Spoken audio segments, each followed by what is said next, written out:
चलिए इधर ध्यान दीजिए। मोमेंट ऑफ इनर्शिया क्या चीज है, हम इसको समझने की कोशिश करेंगे प्रैक्टिकली। सबसे पहले ध्यान दो इनर्शिया को। हम लोग ने लॉज ऑफ मोशन चैप्टर में सिर्फ इनर्शिया पढ़े थे, है ना। इनर्शिया क्या होता था? Tendency of any body to maintain its state of rest और यूनिफॉर्म मोशन।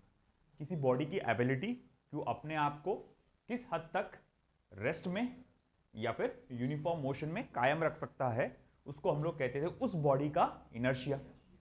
जैसे मुझे उस डायस को हटाना है ना, तो मैं इजीली उसको हटा लूंगा, मगर इस प्लेटफॉर्म को हटाने में मुझको मुश्किल जाएगी। तो मैंने क्यों, तो बोले इसका इनर्शिया ज्यादा है। अच्छा, इनर्शिया क्यों ज्यादा है? क्योंकि इसका मास ज्यादा है ना। वो चेयर का एग्जांपल लिया था मैंने कि एक चेयर को सिंगल उंगली से सरका सकता हूं, मगर 10-15 चेयर्स को मगर एकदम ऊपर उठा के रख दो, एक के ऊपर एक थप्पी लगा के रख दूं उसकी मैं, तो क्या उसको सरका पाऊंगा क्या मैं एक उंगली से? नहीं, उसको थोड़ा और ज्यादा फोर्स लगाना पड़ेगा। तो हमने क्या देखा कि भैया वो उसका मास ज्यादा होने के कारण क्या है, उसका इनर्शिया ज्यादा है ना। तो मास क्या होता है? मास एक ऐसी प्रॉपर्टी किसी बॉडी की कि वो अपोज करती है। बोले किसको अपोज करती है? मतलब अपने कोई भी कहा जाएगा चेंजेस को अपोज करती है। जैसे कि मान लो अगर वो बॉडी रेस्ट पर है और उसको मूव करना आप चाहेंगे, जैसे ये प्लेटफॉर्म अभी फिलहाल कहाँ पे है? रेस्ट पे, और मैं उसे मूव करना चाहूंगा तो ये उसको अपोज करेगा, है ना। क्यों? क्योंकि उसका मास ज्यादा है। ओके, और उसी को हम लोग ने क्या कहा? इनर्शिया। वहीं एक हैवी चीज है जो एक यूनिफॉर्म स्पीड से ट्रैवल कर रही है। हैवी चीज, मान लो एक ट्रक है जो यूनिफॉर्म स्पीड से ट्रैवल कर रहा है ना। आपने क्या किया, जोर से जाकर ट्रक को धक्का दे दिया ऐसे हाथ से, तो बोले क्या, और ट्रक तो भागने लगा बोलती तब। ऐसा होता क्या? नहीं। तो ट्रक की स्पीड को आप मैनेज नहीं कर सकते आप अपने फोर्स लगा के, है ना। वहीं अगर एक कोई दोस्त आपका साइकिल पे जा रहा है, उसको धक्का वक्का दे दो आप या उसको खींच डालो उसकी साइकिल को, उसकी स्पीड कम हो जाएगी। मगर ट्रक को आप, भाई आपका वही दोस्त ट्रक में जा रहा है ना, अब आप बोले ट्रक को पीछे से पकड़ के खींच डालता, बोले मैं, है ना, बोले स्पीड कम कर दूंगा उसकी। हो सकता है क्या? पॉसिबल नहीं हो सकता। क्यों नहीं हो सकता? मास, है ना। इनर्शिया ज्यादा है ऑफकोर्स, और इनर्शिया किस वजह से ज्यादा है? मास के कारण ज्यादा है। तो वो क्या करता है कि ट्रांसलेटरी मोशन को अपोज करता है। ट्रांसलेटरी मतलब लीनियर मोशन को वो क्या करता है? अपोज करता है। अब उसी का काउंटर रोटेशनल मोशन में कहलाता है मोमेंट ऑफ इनर्शिया। मतलब जैसे लीनियर मोशन में डिस्प्लेसमेंट था तो उसको लीनियर डिस्प्लेसमेंट कहते थे। सर्कुलर मोशन में डिस्प्लेसमेंट को क्या कहते थे? Angular displacement. लीनियर मोशन में जो वेलोसिटी थी उसे लीनियर वेलोसिटी कहते थे। सर्कुलर मोशन में जो वेलोसिटी थी उसे एंगुलर वेलोसिटी कहते थे, है ना। आपका लीनियर मोशन में जो आप अगर मान लो कि कोई चीज ऐसा जा रही है सीधी और उसके एक्सेलरेशन को आप क्या कहते थे? Linear acceleration. वही चीज अगर कोई जो गोल गोल घूमती है तो उसको क्या कहते थे? एंगुलर एक्सेलरेशन, उसके एक्सेलरेशन को, है ना।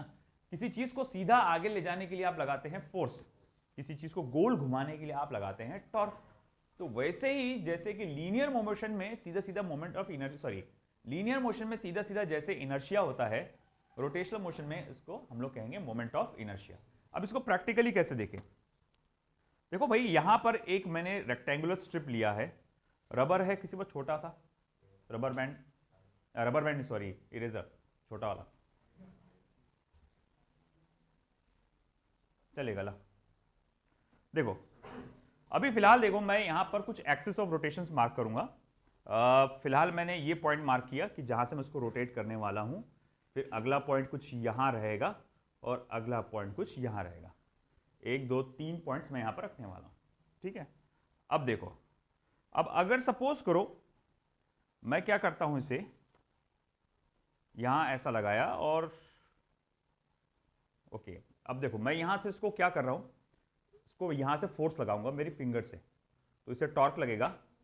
और कुछ आप नोटिस करो कि नंबर ऑफ रोटेशंस कुछ 1 सेकंड में अराउंड कितने हो रहे होंगे। ये चलो ठीक है, 2-3 सेकंड का टाइम देता हूं। एग्जांपल देखो कि थोड़ा सा नंबर ऑफ रोटेशंस 3 सेकंड में कितने हो रहे होंगे। एक और बार, कितना हो रहे?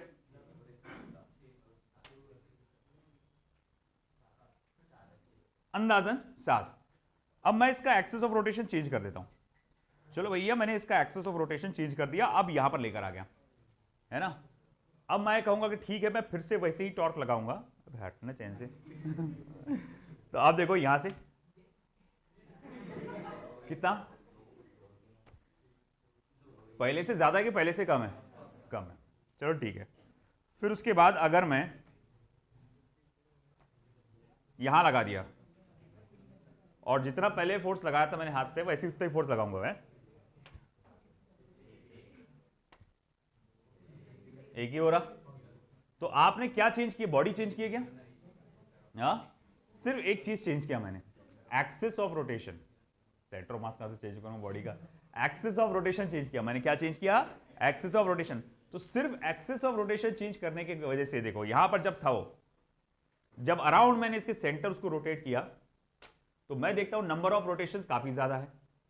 फिर जब उसको मैं यहां से हटाकर यहां पर मैं लाता हूं और अब उसे मैं करता हूं तो देखता हूं फिर से ले दे रहे भाई, है ना, नंबर ऑफ रोटेशंस पहले से कम है।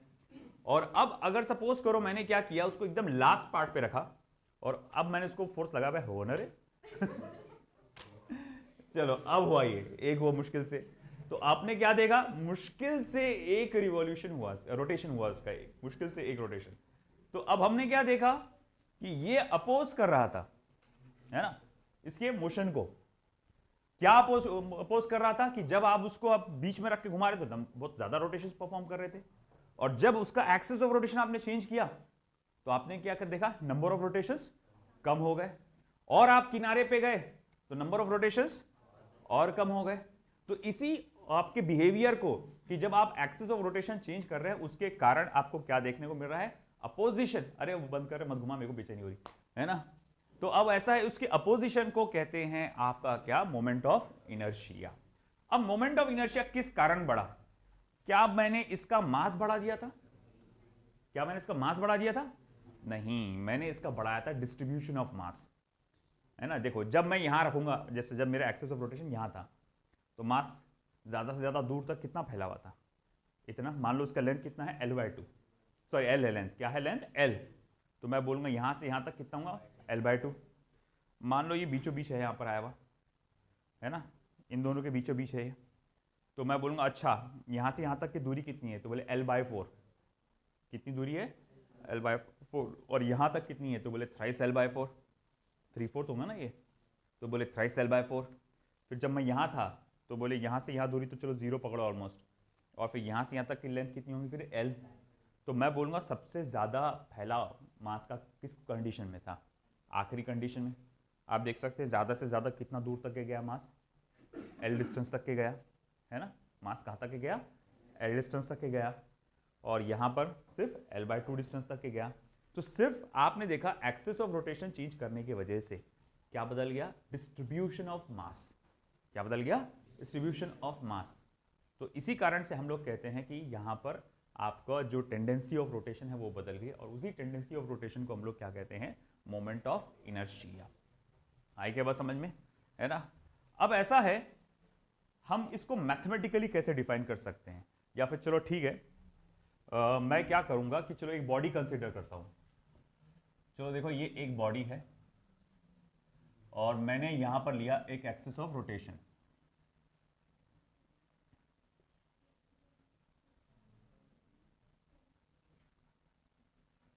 तो ये एक इन जनरल एक बॉडी है और ये है आपका एक्सिस ऑफ रोटेशन, यानी इस लाइन के तरफ वो पूरी बॉडी गोल घूमने वाली है। चलो भाई ठीक है, मैंने ये एक मास लिया m1, ये इसका डिस्टेंस है, परपेंडिकुलर डिस्टेंस है r1, परपेंडिकुलर डिस्टेंस है। ये दूसरा मास है m2, ये इसका परपेंडिकुलर डिस्टेंस है r2। तो भैया ये है तीसरा मास m3, और ये है इसका परपेंडिकुलर डिस्टेंस r3। ये ऐसे कई सारे मासेस हैं, और ये सबसे लास्ट वाला मास मैंने देखा mn, इसका परपेंडिकुलर डिस्टेंस है rn। ऐसे कितने सारे हम लोग देखा जाएगा मासेस है, करोड़ों मासेस होंगे उसमें। मैंने पहले 3 और सबसे लास्ट वाला मास चुना है, m1 m2 m3 और mn। ओके, अब ऐसा है कि जब ये बॉडी रोटेट होगी, जब ये बॉडी रोटेट होगी तो मैं क्या देखता हूं कि इसका जो मोमेंट ऑफ इनर्शिया है वो कितना आ रहा है।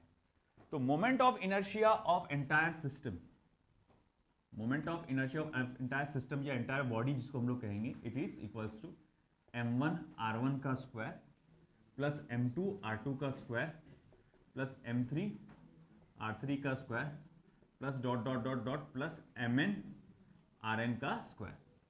ओके, क्योंकि देखा ये गया है कि ये जो आपका मोमेंट ऑफ इनर्शिया है बेसिकली ये दो बातों पे डिपेंड करता है। एक तो मास कितना है, ये पार्टिकल्स का मास कितना है। जैसे कि फॉर एग्जांपल कि अगर ये कागज की स्ट्रिप की जगह इतनी ही चौड़ाई की मैं लोहे की स्ट्रिप ले लेता और उसे घुमाने की कोशिश करता तो नंबर ऑफ रोटेशन सेम नहीं आते थे, मोमेंट ऑफ इनर्शिया पे फर्क पड़ जाता था, है ना। मैं उतना ही फोर्स लगा रहा, जितना इसको लगाया था उतना इसको फोर्स लगाया। इसने अगर 10 राउंड मारा होगा तो वो सिर्फ 4 या 5 राउंड मारेगा, है ना। तो क्यों? भले भैया उसका मास ज्यादा हो गया। तो मास ज्यादा होने की वजह से, है ना, आप देखते हैं कि मोमेंट ऑफ इनर्शिया पे फर्क पड़ जाता है। साथ ही साथ एक और पॉइंट कि हमने अभी अभी प्रैक्टिकली देखा कि डिस्ट्रीब्यूशन ऑफ मास, जब मैं यहां घुमा रहा था तो क्या देख रहे थे आप बेटा, है ना, नंबर ऑफ रोटेशन ज्यादा हो रहा था क्योंकि डिस्ट्रीब्यूशन ऑफ मास कैसा था, कम था। यहां घुमाया नंबर ऑफ रोटेशंस कम हो गया, जब यहां घुमाया नंबर ऑफ रोटेशंस तो और भी ज्यादा कम हो गए, है ना। क्यों कम हो गए थे? क्योंकि डिस्ट्रीब्यूशन ऑफ मास ज्यादा हो गया था, है ना। तो यही बात हो रही है कि भैया जब आपका डिस्ट्रीब्यूशन ऑफ मास यानी कि आर की वैल्यू यानी सारे पार्टिकल्स का डिस्टेंस ज्यादा हो जाता है तो मोमेंट ऑफ इनर्शिया क्या हो जाता है बेटा, आपका बढ़ जाता है। आप ये भी देख सकते हैं कि जैसे मान लो आप एक वो आपका जो रोलिंग चेयर आता है, ये रोटेटिंग चेयर आता है, जो ऑफिस चेयर आता है ना, उसमें गोल गोल घूम सकते हैं अपन। तो अगर आपको चेयर पे बिठा के ऐसे गोल गोल घुमा दिया जाए, मैं नहीं बैठने वाला, है ना, तो बोले सब प्रैक्टिकल, है ना। तो बोले भैया अगर ऐसा उसको घुमा दिया जाए और आप हाथ ऐसा क्लोज रख रहे हो तो आप जब जब जब ऐसा नंबर ऑफ रोटेशंस क्या रहेंगे, ज्यादा रहेंगे। और वहीं अगर आपने ऐसे हाथों को फैला दिया तो आप नंबर ऑफ रोटेशंस आपके अचानक से कम हो जाएंगे, आप धीरे धीरे धीरे धीरे रोटेट होने लगोगे। घर पे जगह ट्राई करना लगे तो बाहर चक देते, जिसको ट्राई करना है करो, है ना। चक्कर आते बाबा, मैं नहीं करने वाला उसमें। तो अब ऐसा है कि आप घूम रहे हो और उसी वक्त आपने क्या किया, अचानक से हाथ को वापस से क्लोज कर लिया, तो आप देखेंगे अचानक फिर से आपकी स्पीड बढ़ गई रोटेशन की, है ना। तो अब हो क्या रहा है कि जब हाथों को फैला रहे हो आप तो आपकी स्पीड कम हो रही है, और जब हाथों को अंदर लेकर आ रहे हो तो स्पीड बढ़ रही है। तो उसका पीछे क्या कर रहे हैं, तो भैया बोले क्या है इसके पीछे का कारण, क्योंकि जब आपने हाथों को फैलाया तो डिस्ट्रीब्यूशन ऑफ मास ज्यादा था, और जब हाथों को अंदर बांधा आपने तो डिस्ट्रीब्यूशन ऑफ मास कम था। आई बात समझ में आपको? तो हम लोग वही कहेंगे कि भैया किसी भी जो आपका सिस्टम का मोमेंट ऑफ इनर्शिया है वो मास ऑफ द पार्टिकल्स और उनकी डिस्टेंस पर डिपेंड करता है। शॉर्ट में इसको आप ऐसा लिख सकते हैं, summation i equals to 1 to n M I R I का square. Okay, summation i equals to 1 to n M I R I का स्क्वायर। फिर हम लोग इसको डिफाइन करेंगे mathematically. Hence mathematically moment of inertia, जब भी मैं एम आई करके लिखूंगा it means moment of inertia. Hence mathematically moment of inertia can be defined as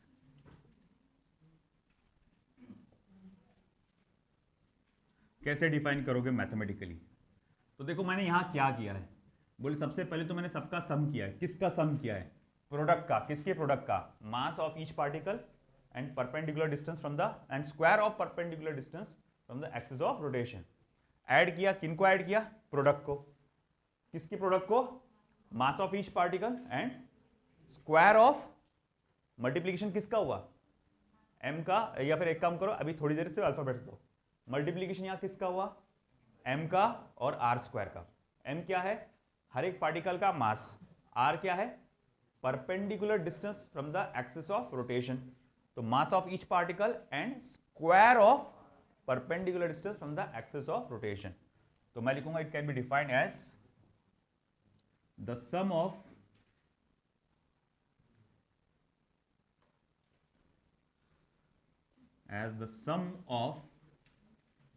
product of mass of each particle and square of its distance perpendicular distance बोले तो ज्यादा अच्छा है, perpendicular distance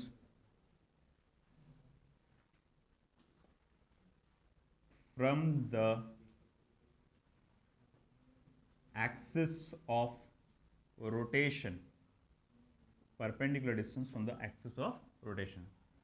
So hence mathematically moment of inertia can be defined as the sum किसका sum, product of mass of each particle and square of its perpendicular distance from the axis of rotation. ये है इसका mathematical definition. Okay इसका SI unit क्या आएगा तो फिर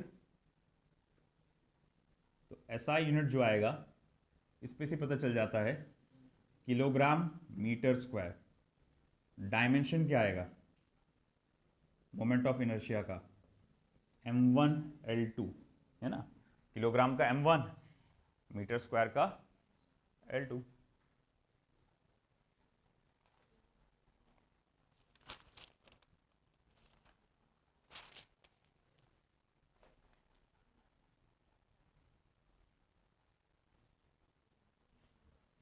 इधर का लेफ्ट साइड का हो गया, नीचे का बाकी है.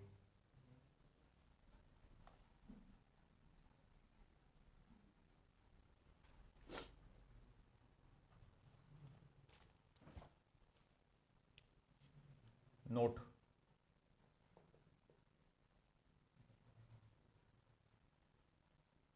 Moment of inertia of a rigid body. चलो ये तो जैसा हम लोग ने क्या करा, हर एक पार्टिकल को लिया, हर एक पार्टिकल का मास और उसके perpendicular distance from the axis of rotation को मैंने कंसीडर किया यहाँ पे, है ना. मगर एक और तरीका होता है किसी रिजिड बॉडी का मोमेंट ऑफ इनर्शिया कैलकुलेट करने का, है ना. वो क्या होता है कि आप बॉडी में से एक छोटा सा टुकड़ा पकड़ते हो जिसको एलिमेंट बोलते हैं आप, है ना, और उसका मास लिखते हो. जैसे मान लो अगेन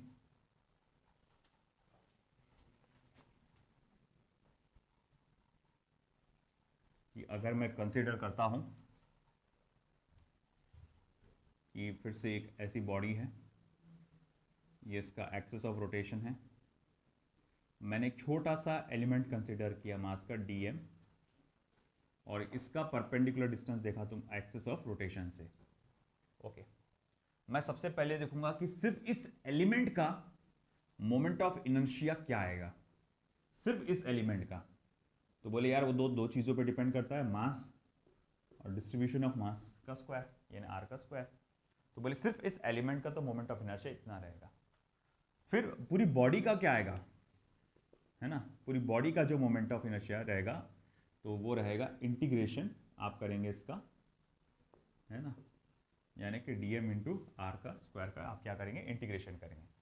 फिर उसके बाद डिपेंडिंग कि आपकी बॉडी का फैलाव कैसा है, सिर्फ आगे की तरफ है ना, चारों तरफ है, डिपेंडिंग अपॉन दैट एक इक्वेशन रहेगी और उसे इंटीग्रेट करके आपको मोमेंट ऑफ इनर्शिया मिल जाएगा. इसका यूज़ करेंगे अपन तब आपको इजीली समझ में आ जाएगा.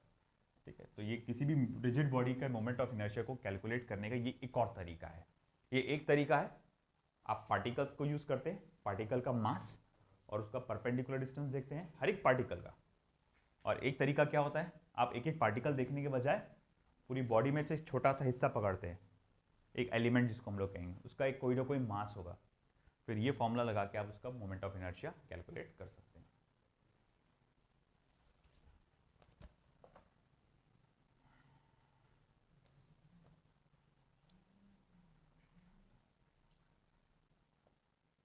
dm is mass of element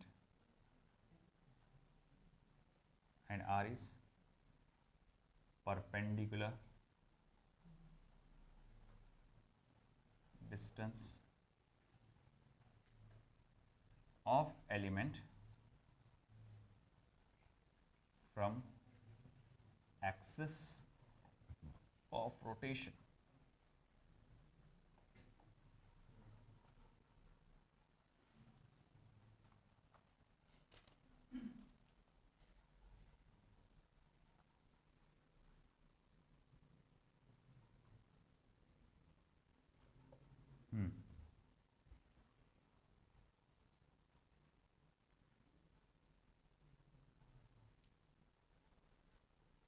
तो हम लोग ने इसका कंसेप्चुअल डेफिनेशन देखा, फिर हम लोग ने उसका फॉर्मूला देखा, फिर उसका मैथमेटिकल डेफिनेशन देखा, फिर हमने देखा नोट के अंदर कि भैया एक और तरीका होता है मोमेंट ऑफ इनर्शिया कैलकुलेट करने का किसी बॉडी का।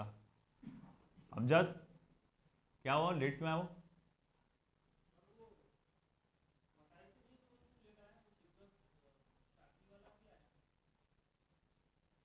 बताया क्यों नहीं लेट ऐसे, क्या रीज़न? जब तक रीज़न नहीं पता चलता अच्छे से तब तक आने नहीं देना। पहले रीज़न पूछो, अच्छा स्ट्रॉन्ग रीज़न। घर पे बोलो कॉल करके उनके। अमजद घर पे कॉल करो उनके, बोलो कि 8 बजे की क्लास है और ये 8:30 बजे पहुंच रहे, पौने 8:30 भी नहीं, कब, 8:45 बजे पहुंच रहे। बोलो उनको घर पे, क्या बोलते हैं इसको, रिएक्शन देखते पहले।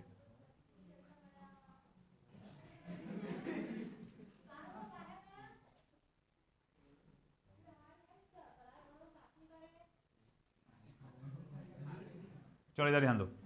तो हम लोग ने क्या देखा कि किसी भी बॉडी का मोमेंट ऑफ इनर्शिया आप कुछ इस तरह से कैलकुलेट कर सकते हो। अब मोमेंट ऑफ इनर्शिया आपका एक सवाल उठता है कि मोमेंट ऑफ इनर्शिया एक स्केलर क्वांटिटी है कि एक वेक्टर क्वांटिटी है? तो मोमेंट ऑफ इनर्शिया इज तूने बिल्कुल वो एपिक रिएक्शन वैसे ही दिया, आए, किसने बोला अभी आए?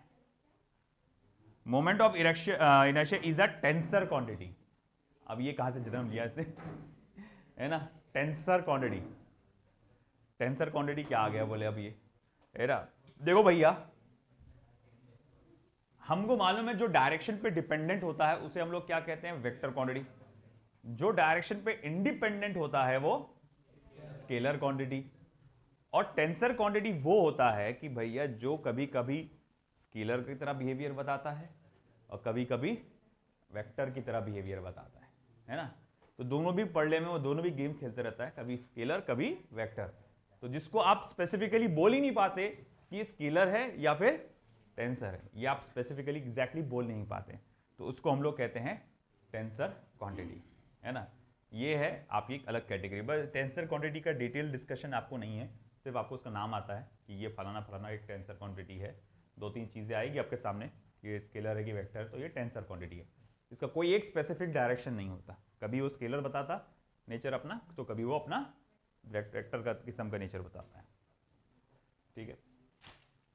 फिर उसके बाद एक और पॉइंट इधर का हो गया।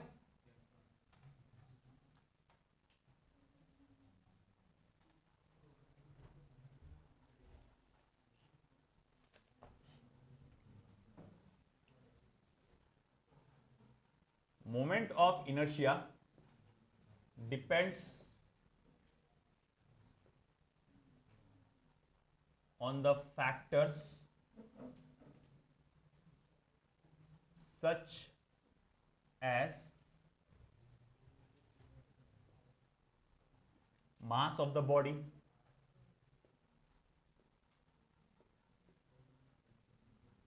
दूसरा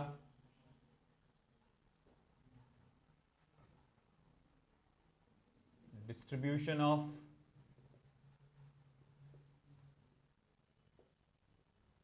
mass of the body, तीसरा density of the body,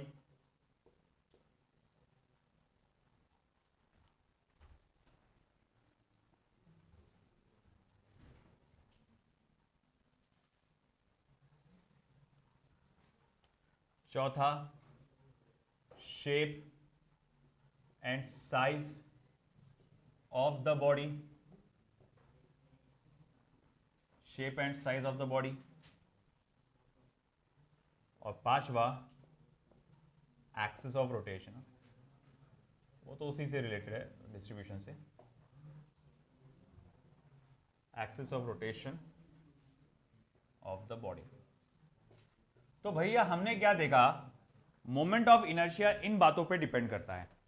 ये बदलने से आपकी बॉडी का मोमेंट ऑफ इनर्शिया बदल जाता है। एक तो मास, जैसे मैंने अभी आपको कहा कि इस कागज की स्ट्रिप की जगह अगर मैं लोहे की स्ट्रिप ले लूं, कागज की स्ट्रिप की जगह लोहे की स्ट्रिप ले लूं और उसको गोल घुमाऊं, तो आपको मालूम है कि नंबर ऑफ रोटेशंस उतने नहीं आएंगे, है ना। तो हम लोग कहते हैं कि मास बदलने से आपका क्या होता है, मोमेंट ऑफ इनर्शिया बदल जाता है। डिस्ट्रीब्यूशन ऑफ मास, जैसे आपको याद होगा मैंने यहाँ से हटा के यहाँ लाया था एक्सिस ऑफ रोटेशन, तो डिस्ट्रीब्यूशन ऑफ मास, डिस्ट्रीब्यूशन हम लोग कैसे देखते कि सबसे ज़्यादा दूरी क्या है बॉडी की, तो भैया डिस्ट्रीब्यूशन ऑफ मास बढ़ गया, जिसके कारण क्या देखने को मिला, मोमेंट ऑफ इनर्शिया भी बढ़ गया। फिर इसके बाद डेंसिटी ऑफ द बॉडी, है ना, वही मान लो कि कागज़ का ही है मगर थोड़ा मोटा कागज़ है अंदर, ये ऐसा दूसरे काइंड का कागज़ लाता हूँ जिसकी डेंसिटी क्या है, ज़्यादा है ना, पार्टिकल्स बहुत नज़दीक नज़दीक है इस तरह से, तो उसमें भी मोमेंट ऑफ इनर्शिया बदल जाएगा। शेप एंड साइज, जैसे इसका शेप आप देख सकते हैं, ये रेक्टेंगुलर है, इसी को अगर मैं कुछ और शेप पे बना दूँ, सिलेंड्रिकली या कुछ और शेप बना दूँ, तो हम देखेंगे मोमेंट ऑफ इनर्शिया क्या हो जाएगा, एक मिनट को बदल जाएगा। Axis of rotation, axis of rotation को यहाँ से बजाय मैं यहाँ रख रहा था, यहाँ रख रहा था, तो उससे भी मोमेंट ऑफ इनर्शिया क्या हो रहा था, चेंज हो रहा था। हाँ बोलो क्या। हाँ हाँ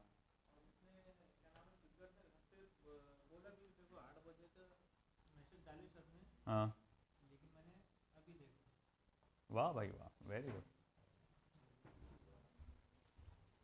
आज से मैं फिर से बोल देता हूँ सभी को कि आज से मतलब रेगुलरली क्लास जब तक मैं बोलता नहीं, है ना, हमेशा बैच 8 बजे रहेगी, है ना। जिस दिन मुझे लगेगा कि नहीं आज 8:30 से लेना है बैच, मैं खुद बोल दूंगा, तो आप उसी के हिसाब से आएंगे। अनस खोल दे।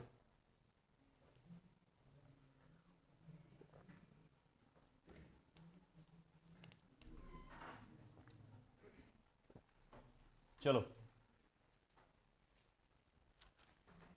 अब ले लिया जाए इस पे कुछ प्रॉब्लम्स।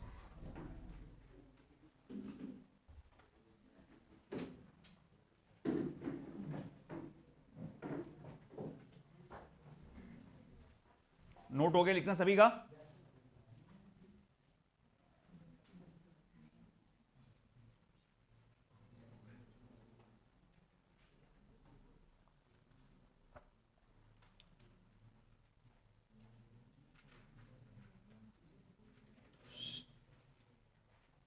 अभी जो हम प्रॉब्लम लेंगे सिर्फ सिस्टम ऑफ पार्टिकल्स पे लेंगे, सिर्फ सिस्टम ऑफ पार्टिकल्स के ऊपर बेस्ड अपन प्रॉब्लम्स लेंगे, फिर आगे जाके आप यूनिफॉर्म बॉडीज को देखेंगे। 3 particles A, B and C of masses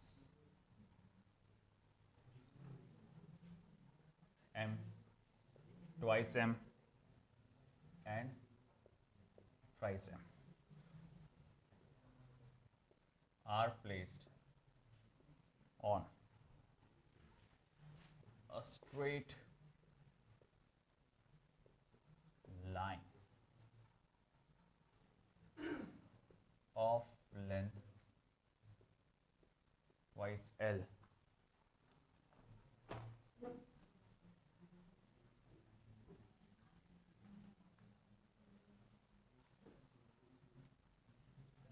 as shown.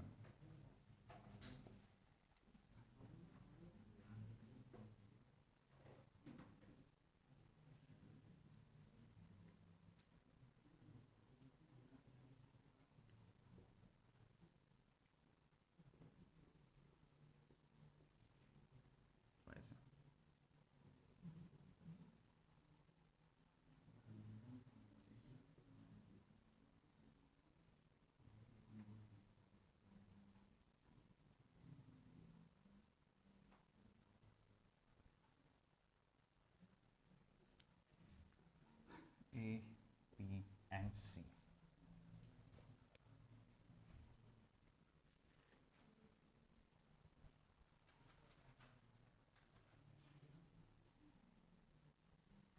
Find the moment of inertia about an axis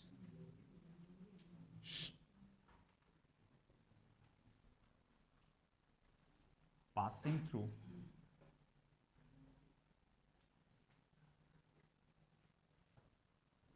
B and perpendicular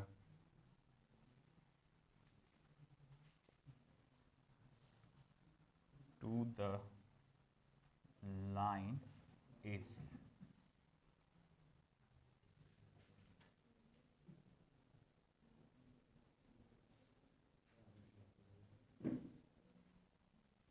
तो एक इस तरह से आपको सिस्टम ऑफ मास सामने नजर आ रहा है। सिस्टम ऑफ मास में आपको तीन मासेस, तीन पार्टिकल नजर आ रहे हैं of mass m, twice m and thrice m। पीछे पास कर दिया फरदान का, है ना। तो तीन पार्टिकल्स नजर आ रहे हैं, मास m, twice m, thrice m। और आप देख सकते हैं m और ट्वाइस m के बीच का distance capital L, twice m और थ्राइस m के बीच का डिस्टेंस अगेन कैपिटल L। और आपसे पूछा गया है कि आपको पूरे सिस्टम का मोमेंट ऑफ इनर्शिया निकालना है about this axis which is passing through point B, है ना, या फिर mass B and perpendicular to the given line AC। अब ये कैसे निकालेंगे, क्या तरीका है हमारा कैलकुलेट करने का। हर एक पार्टिकल का मास लेते हैं आप और उसका परपेंडिकुलर डिस्टेंस देखते हैं from the axis of rotation. Okay, अब इसको कैसे कैलकुलेट करेंगे तो देखो, वेरी इजी।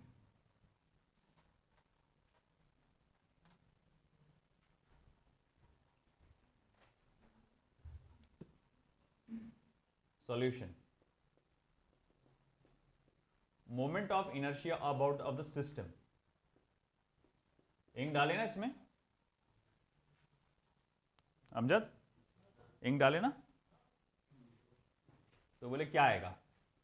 तो देखो सबसे पहले हम पकड़ेंगे इस मास को जो ए पॉइंट पर है, तो mass of A point, mass of A particle और उसका perpendicular distance from the axis of rotation उसका square, plus mass of B particle और perpendicular distance from the axis of rotation उसका square, plus mass of C particle और उस particle का perpendicular distance from the axis of rotation. जरा बताइए मास of A particle कितना है बेटा, m है, ठीक है। उसका perpendicular distance from the axis of rotation कितना है, कैपिटल L है, तो m इंटू कैपिटल L का क्या आएगा square, plus mass of B particle कितना है, ट्वाइस m है, उसका perpendicular distance from the axis of rotation कितना है, 0। अरे वो खुद एक्सिस ऑफ रोटेशन पे खड़ा हुआ है ना, उसी के पास से गुजर रहा ना एक्सिस ऑफ रोटेशन, तो इसका यहीं से डिस्टेंस कितना हो जाएगा 0, तो ये हो जाएगा 0 का स्क्वायर, प्लस तीसरा पार्टिकल उसका मास कितना है ट्वाइस m, उसका परपेंडिकुलर डिस्टेंस कितना है एक्सिस ऑफ रोटेशन से, L, है ना। तो अब देखो m into L square, thrice m into L square क्या हो जाएगा 4m इंटू एल स्क्वायर, है ना। तो ये आंसर आएगा आपका 4ml स्क्वायर। समझ में आया, करना क्या, हर एक पार्टिकल का मास देखना है और उसका याद रखिए perpendicular distance from the axis of rotation देखना है ना। समझ में आ गया रेहान, ठीक है। चलो एक और एग्जांपल वैसी ही।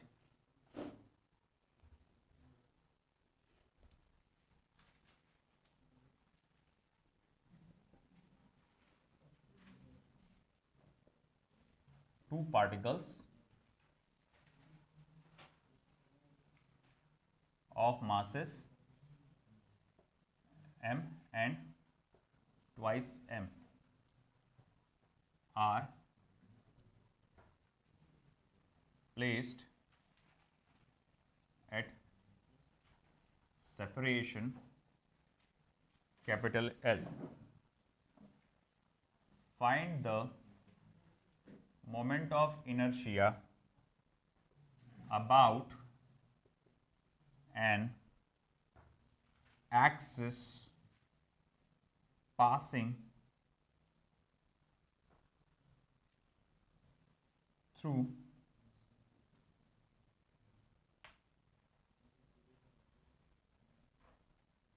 the center of mass and perpendicular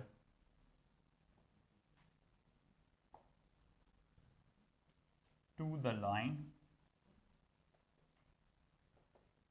joining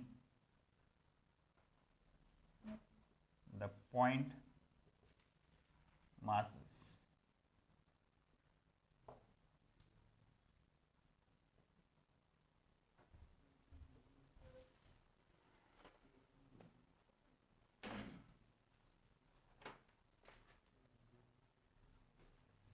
इधर का क्वेश्चन लिखना हो गया सभी का।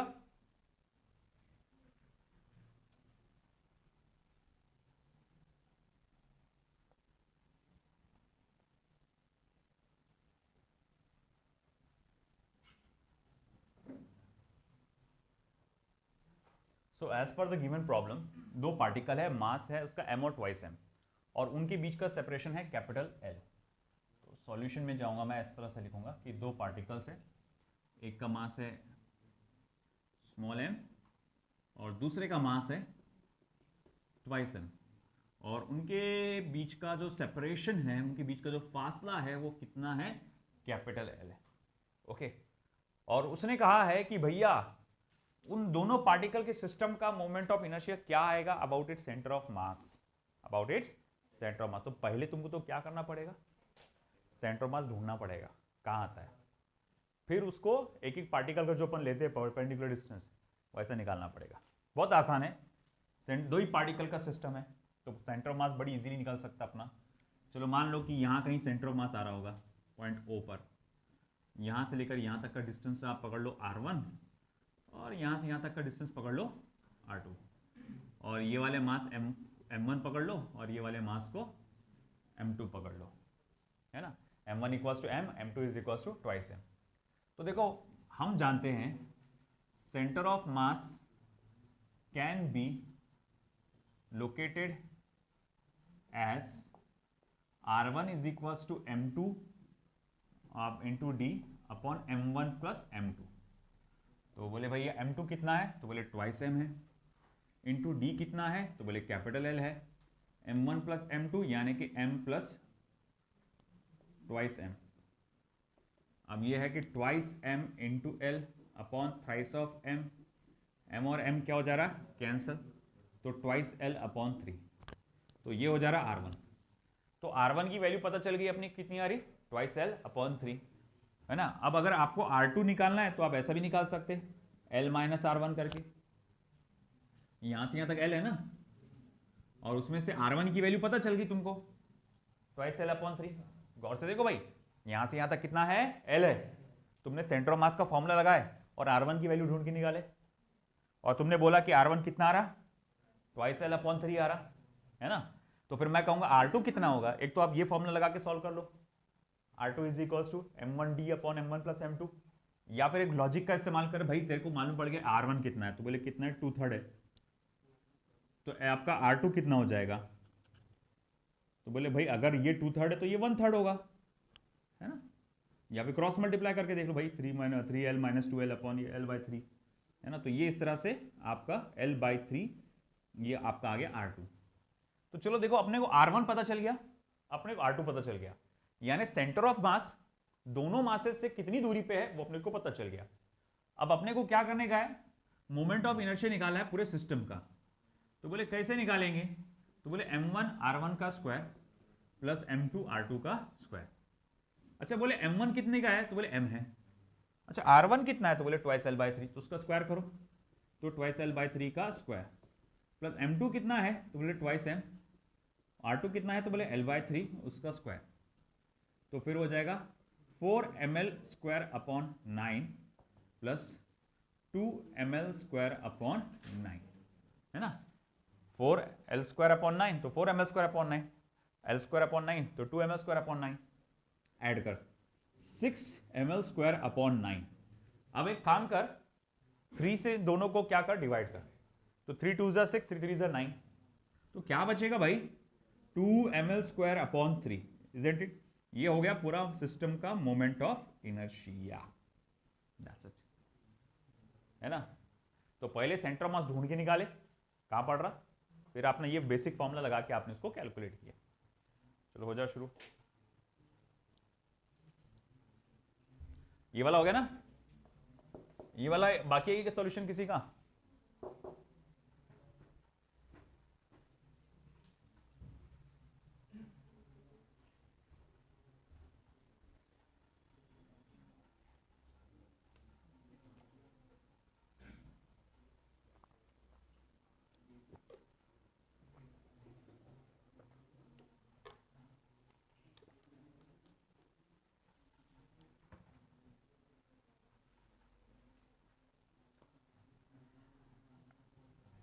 चलो नेक्स्ट।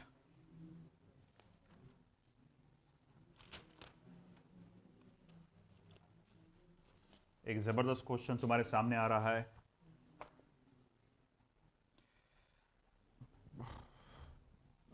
ये क्वेश्चन लिखना हो गया इधर का, ये वाला क्वेश्चन सभी का हो गया।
तो देखो भैया, 4 पार्टिकल्स है।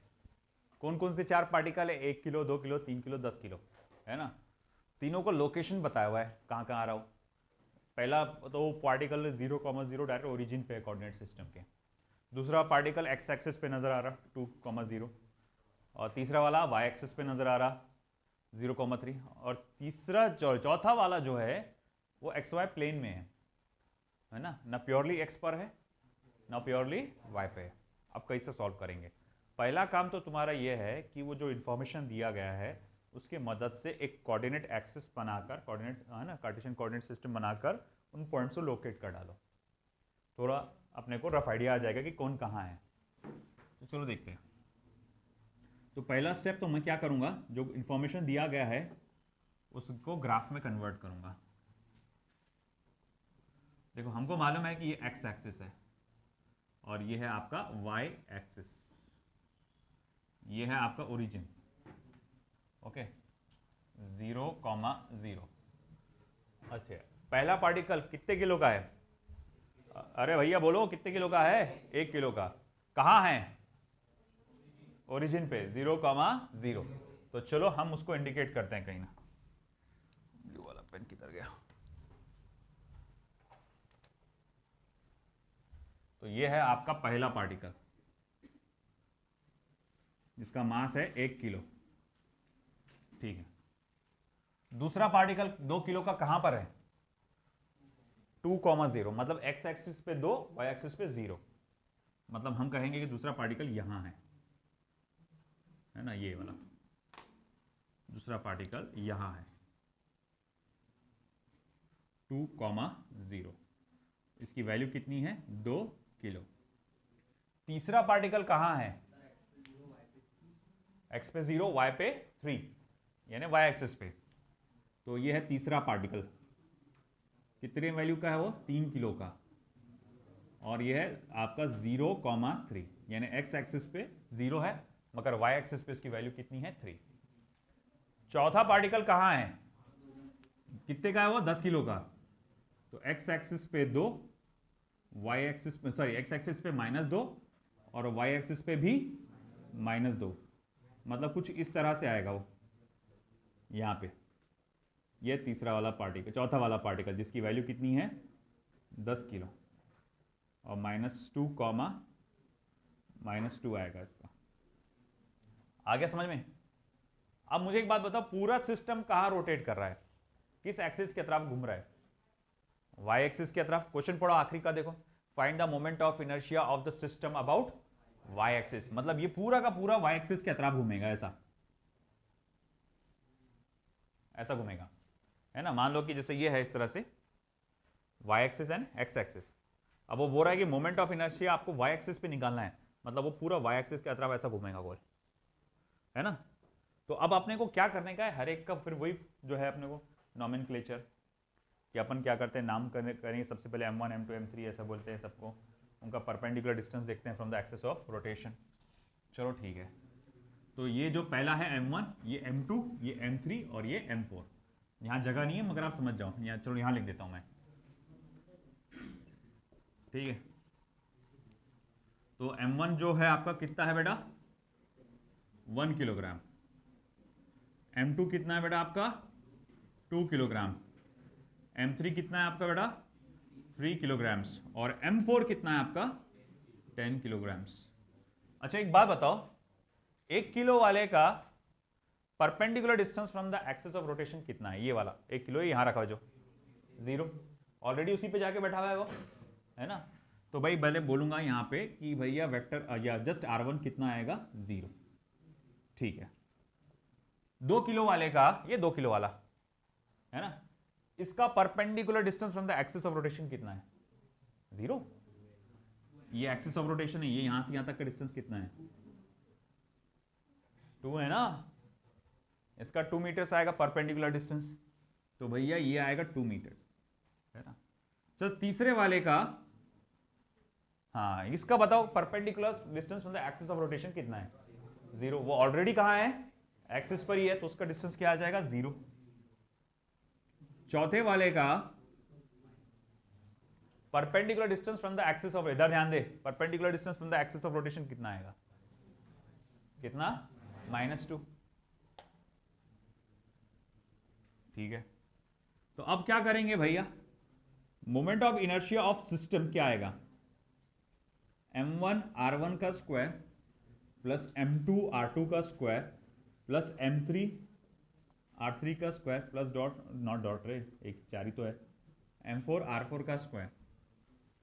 अब m1 कितना है, 1 किलो, 0 का स्क्वायर। m2 कितना है, 2 किलो, 2 का स्क्वायर। m3 कितना है, 3 किलो, 0 का स्क्वायर। m4 कितना है, 10 किलो, -2 का स्क्वायर। भैया ये तो हो जाएगा 0, ये वाला पार्ट 0 हो जाएगा, ये वाला पार्ट भी 0 हो जाएगा। ये 2 का स्क्वायर क्या हो जाएगा, 4, 4 मल्टीप्लाई बाय 2 8, प्लस 2 का स्क्वायर 4, 4 मल्टीप्लाई बाय 10 40। तो फिर भैया ये कितना हो जाएगा, 48 kilogram metre square. That's the answer, 48 kilogram metre square. ऐसे ही एग्जैक्ट अभी आपको दूंगा एक और प्रॉब्लम में, और वो आप मुझे सॉल्व करके बताएंगे, ठीक है। इधर का हो गया सबका,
चल देखते हैं इसमें किसका दिमाग चलता है बराबर। तीनों आंसर्स कौन बताएगा मुझे सही।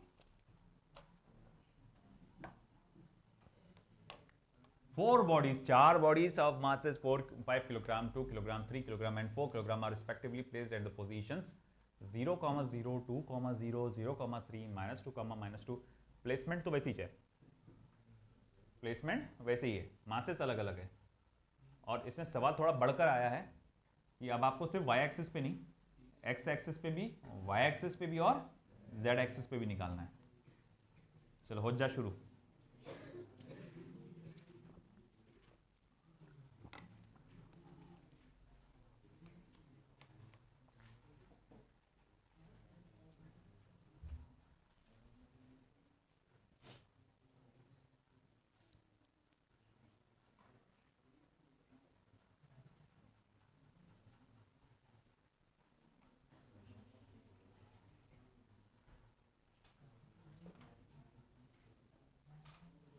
फास्ट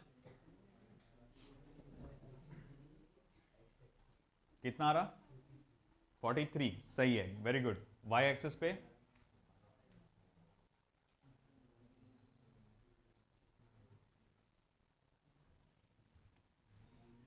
चलो प्लेसमेंट्स कर लेते हैं पहले। Very good, 24। और अब z पे निकाल।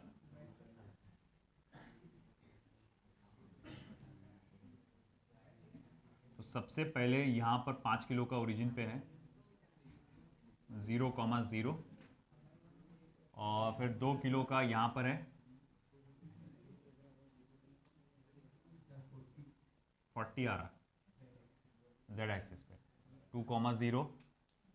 तीसरा है 3 किलो का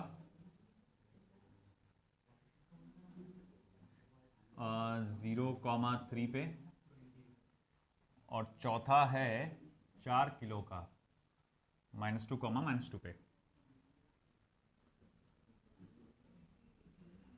z एक्सिस वाले को जरा अच्छे से देखना,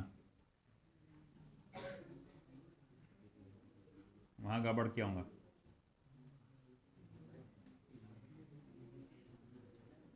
-2,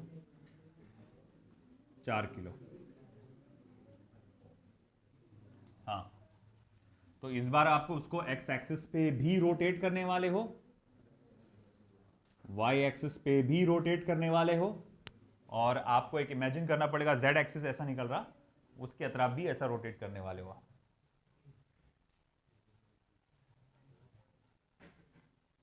आता का है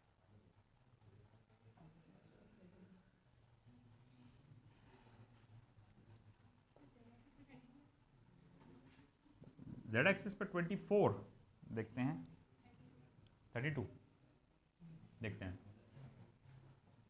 चलो देखो Ix क्या आएगा।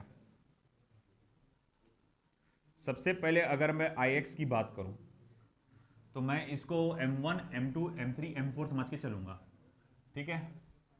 तो M1 R1 का स्क्वायर प्लस M2 R2 का स्क्वायर प्लस M3 R3 का स्क्वायर प्लस M4 R4 का square.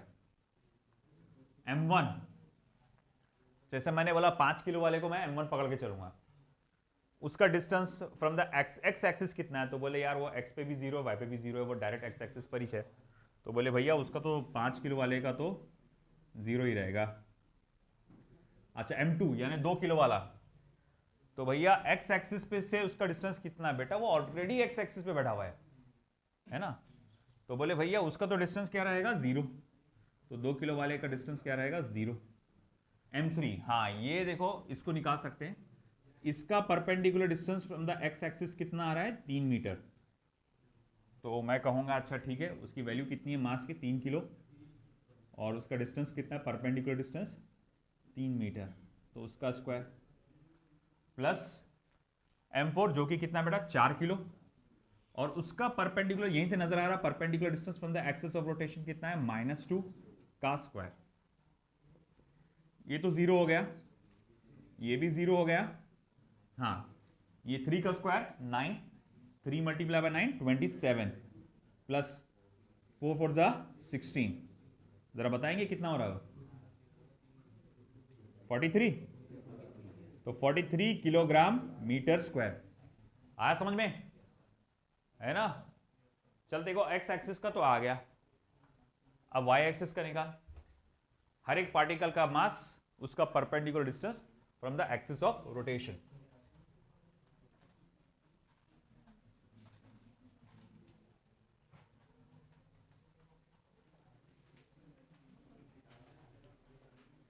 I Y equals to m1 r1 का स्क्वायर प्लस m2 r2 का स्क्वायर प्लस m3 r3 का स्क्वायर प्लस m4 r4 का square.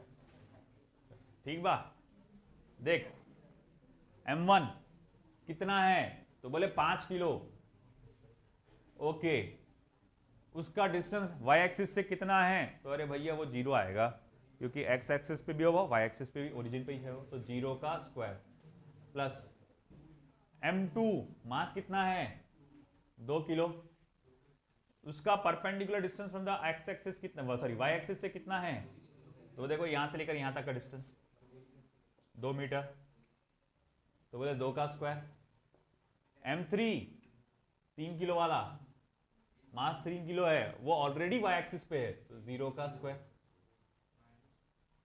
Plus m4 मास कितना है 4 kilo, है ना, और इसका perpendicular distance from the y axis कितना है -2, तो -2 का स्क्वायर।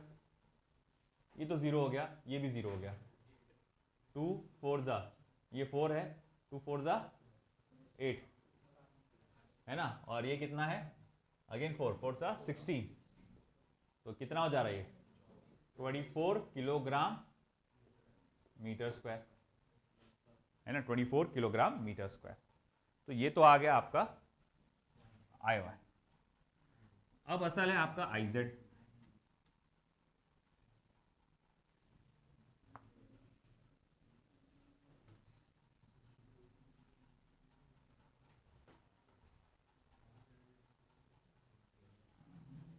चलो रेडी। तो आई जेड के लिए भी आप लिखेंगे m1 r1 का स्क्वायर प्लस m2 r2 का स्क्वायर प्लस m3 r3 का स्क्वायर प्लस m4 r4 का स्क्वायर। रेडी।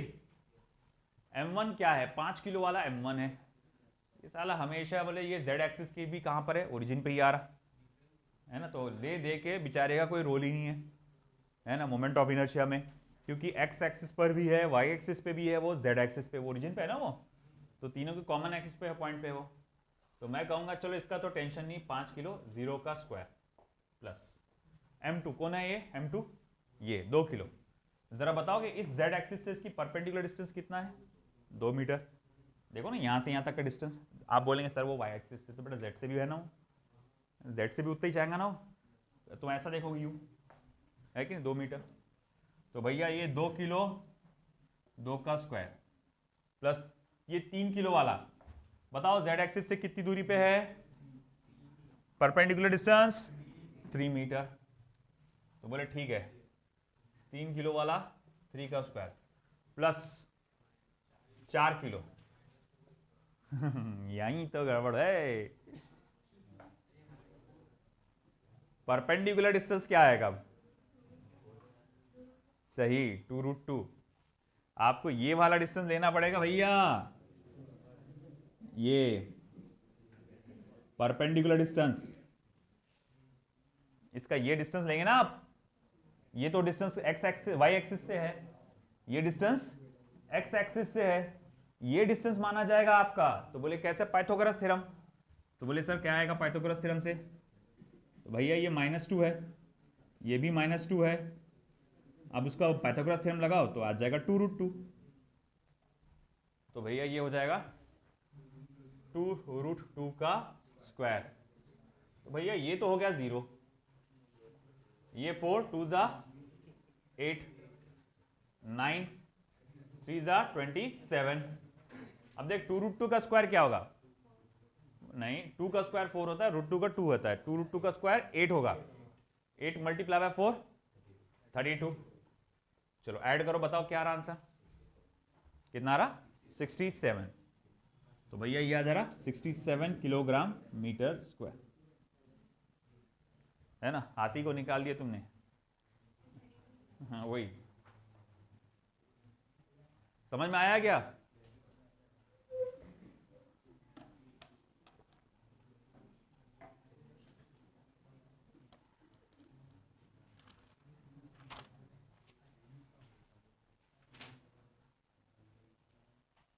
ये क्वेश्चन लिखना सभी का हो गया?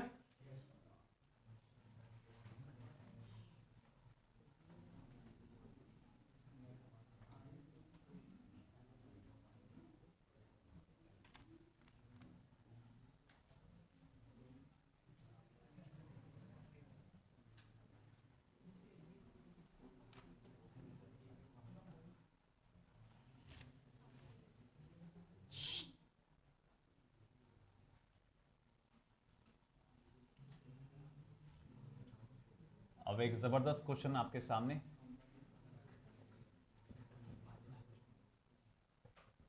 Three particles, each of mass small m, are placed on the vertices of an equilateral triangle, जिसको तमाशे करना है ना वो बाहर जाए, of length capital L. Find the moment of inertia about an axis. Find the moment of inertia about an axis passing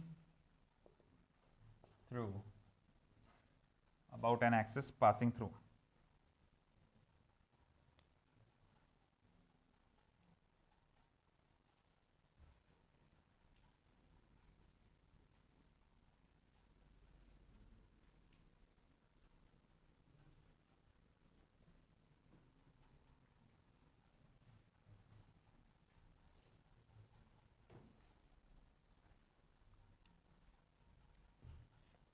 Number one particle and perpendicular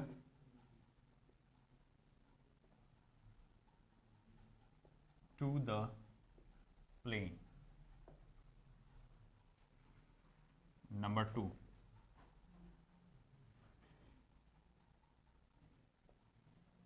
midpoint of the side of the triangle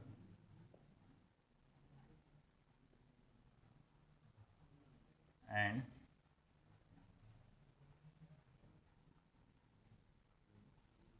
perpendicular to the plane.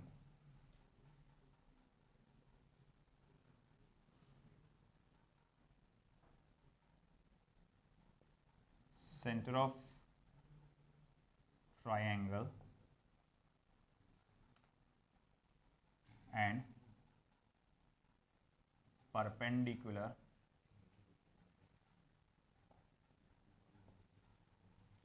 to the plane.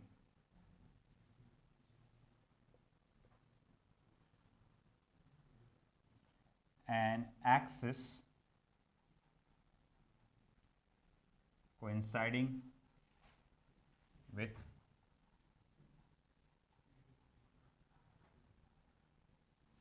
side of triangle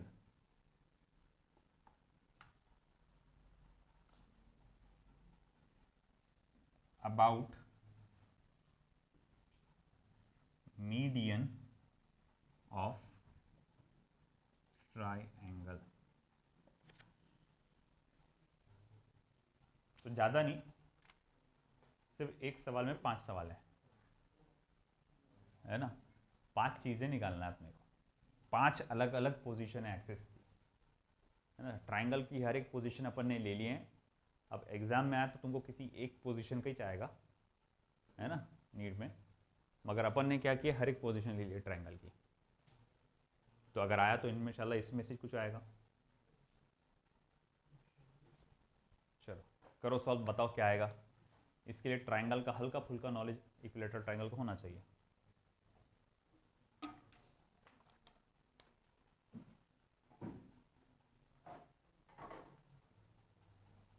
उधर का हो गया, right side का। ये वाला सभी का हो गया।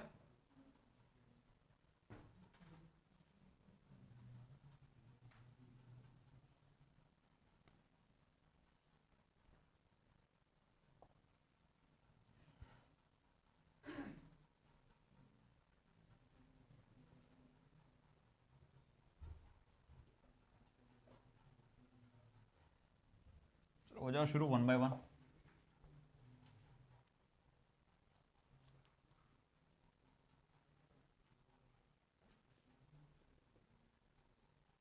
पहला, तो पहले वाले के लिए मैं इक्विलेटरल ट्राइंगल को कंसीडर करूंगा। यह है इक्विलेटरल ट्राइंगल। हर एक कॉर्नर पे मास कितना है, small M small M small M, capital L capital L capital L. अब आपका एक्सिस ऑफ रोटेशन कहां से जा रहा है, पहले इसमें passing through one particle and perpendicular to the plane. किसी एक पार्टिकल से गुजर रहा है और प्लेन को परपेंडिकुलर है। जैसे ये प्लेन है इक्विलेटरल ट्राइंगल का, तो एक्सिस ऑफ रोटेशन किसी एक कोई भी एक पकड़ो, ये पकड़ो ये पकड़ो, जैसे ये वाला पकड़ता हूं मान लो, है ना। तो एक्सिस ऑफ रोटेशन आपका ऐसा जा रहा है, पासिंग थ्रू दिस पार्टिकल और परपेंडिकुलर टू द प्लेन। तो ठीक है भाई, मैं चलो इसको ऐसा क्रॉस बना देता हूं ये बताने के लिए कि एक्सिस ऑफ रोटेशन ऐसा इस तरह जा रहा है अंदर से, परपेंडिकुलर टू द प्लेन। अब देखो जहां पर ये वाले मास की बात करेंगे तो इसका डिस्टेंस कितना आएगा एक्सिस ऑफ रोटेशन से, perpendicular distance axis of the rotation से कितना आएगा, 0। वो खुद उसी पर बैठा हुआ है ना, तो ये वाला मास m, उसका परपेंडिकुलर डिस्टेंस क्या आ जाएगा, 0। तो मैं कहूंगा देखो moment of inertia of system is equals to m 0 का स्क्वायर प्लस, अब ये वाला पार्टिकल कितने मास का है, बोलो भैया, ये वाला पार्टिकल का मास कितना है, m, और उसका perpendicular distance from the axis of rotation कितना रहा है, l। तो m इंटू एल का स्क्वायर प्लस ये वाला मास कितना है, m अगेन, उसका perpendicular distance from the axis of rotation l का स्क्वायर, तो प्लस m इंटू एल का स्क्वायर। अब देखो ये तो 0 हो गया, ये ml स्क्वायर ये ml स्क्वायर, तो फिर अब बचा क्या आंसर, ट्वाइस ml स्क्वायर। आया समझ में। तो ये पहले वाले का जवाब कि हमने देखा कि ये एक्सिस ऑफ रोटेशन क्योंकि एक पार्टिकल से जा रहा है और उसके प्लेन को परपेंडिकुलर है, तो ये वाला पार्टिकल ऑलरेडी उस पे बैठा हुआ है, तो इसके कारण मोमेंट ऑफ इनर्शिया क्या रहेगा, 0। हाँ मगर इसका देखना पड़ेगा, इसका मास m है, परपेंडिकुलर डिस्टेंस कितना है, l, इसका मास m है, परपेंडिकुलर डिस्टेंस कितना है, l, है ना, इस तरह से। अब दूसरा वाला, mid point of the side of the triangle and perpendicular to the plane, है ना। तो देखो भाई सिचुएशन क्या है कि भाई आपने ये ट्राइंगल लिया, इक्विलेटरल ट्राइंगल, और ये है mass small m small m small m, ये साइड l, ये l, ये l। अब आपका एक्सिस ऑफ रोटेशन किसी एक मिड पॉइंट से जा रहा है, तो चलो मैं एक काम करता हूं, ये वाला मिड पॉइंट पकड़ लेता हूं साइड का, ये वाला, है ना। तो हम लोग कह रहे हैं कि mid point of the side of the triangle and perpendicular to the plane, मतलब एक्सिस ऑफ रोटेशन कुछ ऐसा है कि साइड ऑफ द ट्राइंगल के मिड पॉइंट पे है और प्लेन को परपेंडिकुलर है।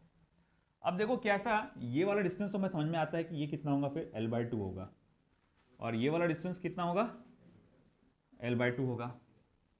सवाल उठता है कि ये वाला डिस्टेंस कितना होगा, ये डिस्टेंस निकालना पड़ेगा अपने को।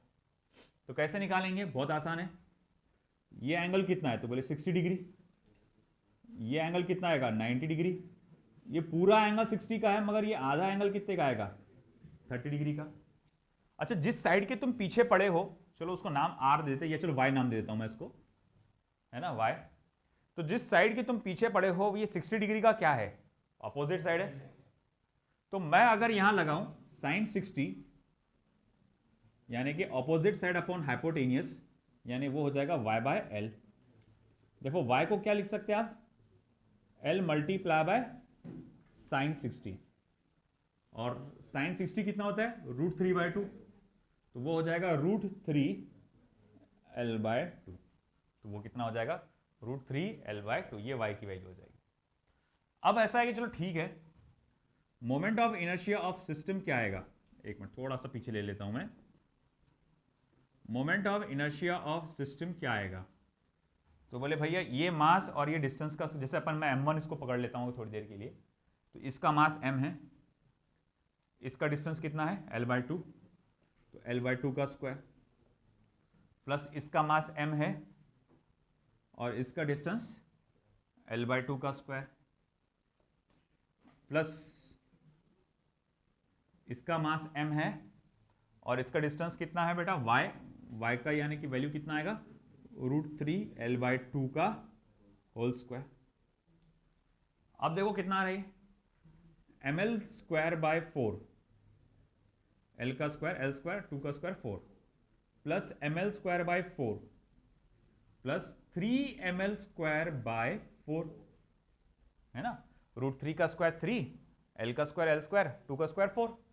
अब ऊपर न्यूमरेटर को ऐड करो तो 3ml², 4ml², 5ml², तो आंसर क्या हो जाएगा, 5ml²/4। आया समझ में, ठीक है, चलो करो आगे जल्दी से, मुझे खाली चाहिए।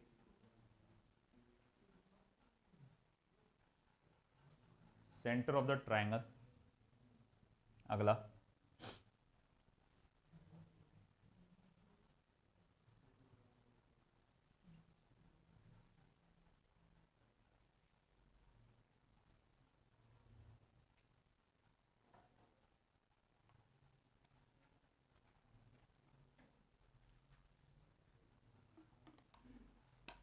अमजद, तुमको कुछ डीपीपीस भेजा मैंने, उसकी प्रिंट निकाल के लेके आओ जल्दी, थोड़ी देर से। डीपीपीस लेके जाना याद से, सेंटर ऑफ मास की भी है और मोमेंट ऑफ इनर्शिया की भी है, दोनों के डीपीपीस लेके जाना।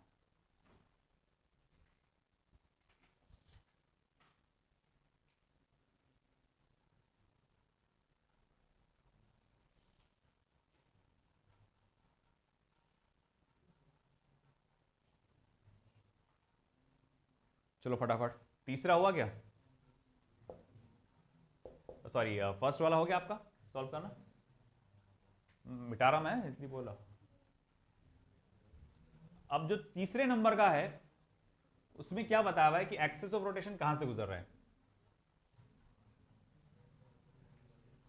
Centre of the equilateral triangle, तीसरे नंबर में।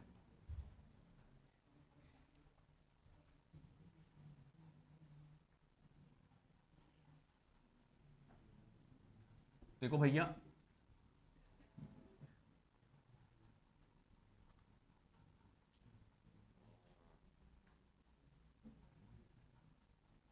तो ये है हमारा अगेन इक्विलैटरल ट्रायंगल, और इसका जो सेंटर रहेगा ये, यहां से आपका एक्सिस ऑफ रोटेशन गुजर रहा है और प्लेन को परपेंडिकुलर है, centre of triangle and perpendicular to the plane, मतलब ये ऐसा है ना। अब वो कैसे निकालेंगे, तो आपको इसकी डिस्टेंस चाहिए, मान लो ये डिस्टेंस को मैं r ले लेता हूं, r। अगर आपने नोटिस किया होगा हर जगह ये r की वैल्यू सेम ही आने वाली है, क्योंकि ये इक्विलैटरल ट्रायंगल है ना। ऊपर से मास भी कैसा है, सेम ही है, तो मैं कह सकता हूं कि moment of inertia of system वो कितना होगा, तो वो होगा थ्राइस mr², थ्राइस mr²। अब सवाल उठा कि r कितना होगा, उसके लिए सबसे पहले हमें ये पूरे एल्टीट्यूड की, मतलब ये जो मीडियन रहता पूरा बीच में से जाने वाली लाइन, उसका हाइट चाहिए y, वो अपन ऑलरेडी निकाल चुके हैं √3l/2, है ना, ये जो लाइन है ना पूरी, जो बीच में से काटती है इसको ट्राइंगल को, जिसको मैंने वाई करके इंडिकेट किया था पिछली बार, उसकी जरूरत पड़ी थी अपने को, तो वाई की वैल्यू चाहिए, तो बोले है अपने पास। अब ऐसा है कि इस कोई भी इक्विलैटरल ट्राइंगल में ये जो आपका सेंट्रॉइड होता है, इसका जो सेंटर होता है, ये पूरी हाइट अगर मैं यहां से यहां तक y ले लूं, तो ये r है अगर, तो r is equal to 2/3 of y होता है। क्या होता है? 2/3 ऑफ y, या 2/3 ऑफ h बोलते हैं उसको, हाइट बोलते हैं जनरली। तो 2/3 होता है इस पूरी हाइट का, यहां से लेकर यहां तक की पूरी हाइट का ये कितना होता है? 2/3। और ये होता है 1/3, ये नीचे से यहां तक 1/3 है। ये डिस्टेंस भी हमको नॉलेज इसकी भी जरूरत पड़ेगी, क्योंकि आगे जाके जब आप ये यूनिफॉर्म बॉडीज का देखोगे तो उसमें 3 रॉड्स रहेंगे इस तरह से लगे हुए, और 3 रॉड्स की वजह से मोमेंट ऑफ इनर्शिया निकालना पड़ेगा, तो तब आपको ये वाले डिस्टेंस की जरूरत पड़ेगी। तो याद रखे बेटा, यहां से लेकर यहां तक का डिस्टेंस कितना होगा? इस पूरी हाइट का 2/3। कॉर्नर से सेंटर तक का डिस्टेंस क्या होगा? पूरी हाइट का 2/3। अब पूरी हाइट का 2/3 कितना होगा? तो मैं यहां लिखूंगा r is equal to 2/3 of y, यानी कि 2/3 ऑफ y की कितनी वैल्यू है? क्या वैल्यू है? √3l/2। 2 और 2 कैंसिल हो जाएगा, तो √3, या फिर मैं सिंपली कह सकता l/√3, है ना, l/√3। ये वैल्यू याद रखो बेटा, कॉर्नर से सेंटर का डिस्टेंस l/√3, कॉर्नर से सेंटर का डिस्टेंस l/√3, और ये एज से यानी साइड से सेंटर का डिस्टेंस आता है ट्वाइस l/√3। ट्वाइस l आता है कि l/2√3 आता है, देखेंगे अपन बाद में, मगर कॉर्नर से सेंटर का डिस्टेंस l/√3 होता है, ये याद रखो। अच्छा चलो ठीक है, ये तो मालूम पड़ गया। तो फिर अब मैं ये फॉर्मूले को ऐसा लिख सकता हूं, देखो moment of inertia of system is equal to thrice m l/√3 का होल स्क्वायर। अच्छा, ये l² हो जाएगा और ये क्या हो जाएगा? 3 हो जाएगा, और फिर 3 और 3 क्या हो जाएगा? कैंसिल। तो मैं यहां लिख सकता हूं, देखो moment of inertia of system is equal to क्या आ जाएगा? जस्ट ml², सिर्फ इतना रह जाएगा, जस्ट ml², है ना। अब ये वैल्यूज याद रखो ट्राइंगल के लिए, कि सेंटर पे उसका जो वैल्यू फॉर्मूला आता है वो कितना आता है? ml²। Centre of the equilateral triangle, moment of inertia is ml², है ना।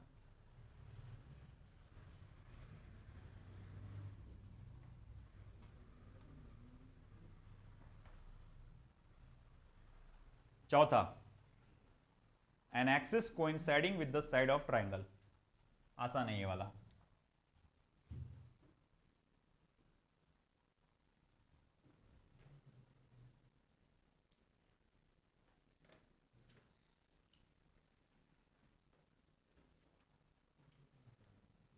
m m m, कोई भी एक एक्सिस ले लो जो साइड ऑफ द ट्राइंगल से कोइंसाइड होती है, जैसे ये वाली एक्सिस भी ले सकते हैं आप। आपका पूरा ट्राइंगल ऐसा रोटेट कर रहा है, तो ये दोनों मास तो ऑलरेडी कहां पर है? एक्सिस पर है, तो उनका मोमेंट ऑफ इनर्शिया तो 0 हो जाएगा। हाँ, मगर ये तीसरे मास का मोमेंट ऑफ इनर्शिया निकालना पड़ेगा, तो बोले उसके लिए ये डिस्टेंस लगेगा आपको। अरे बोले अभी तो निकाले अपन ने y, है ना, या y निकाला था जो मैंने, वो चाहिए अपने को। तो moment of inertia of system is equal to m into, देखो ये तो 0 हो जाएगा, समझ में आया ना, ये इनके कारण और ये मास के कारण और ये मास के कारण मोमेंट ऑफ इनर्शिया 0 हो जाएगा, क्योंकि ऑलरेडी वो कहाँ है? एक्सिस ऑफ रोटेशन पे। हाँ, इसके कारण नहीं हो पाएगा। अब m और डिस्टेंस कितना है? y की वैल्यू कितनी आई थी अपने पास? √3l/2, तो √3l/2 का होल स्क्वायर, तो ये थ्राइस ml²/4, ये रहेगा आपका answer, thrice ml²/4।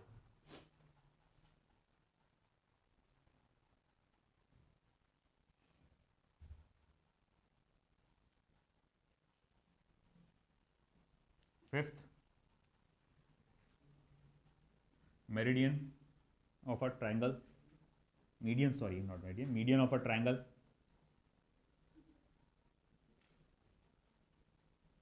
m m m l l l। अगर इस एक्सिस की तरफ वो रोटेट करेगा तो बताओ ये कितना आएगा?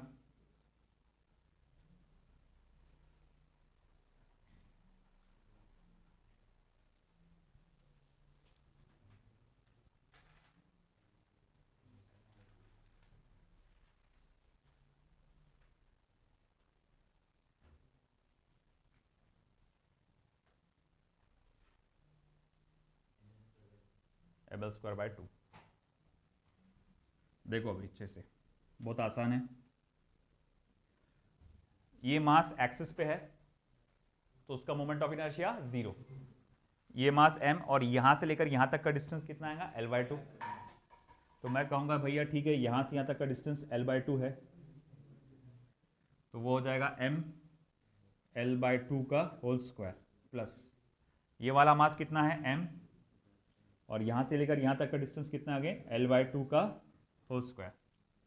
तो मैं लिख सकता हूं ये 2 टाइम्स ml²/4 है, यानी कि ml²/2। That's it.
Okay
radius of gyration of a body about a given axis of rotation is the distance of a point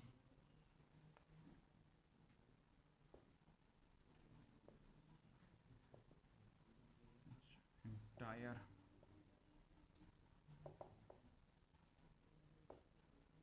of the body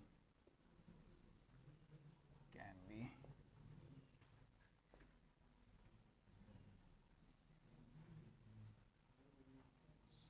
अभी ये लिखना नहीं है जब तक मैं लिखता नहीं पूरा। Concentrated gyration of a body about a given axis of rotation is the distance of a point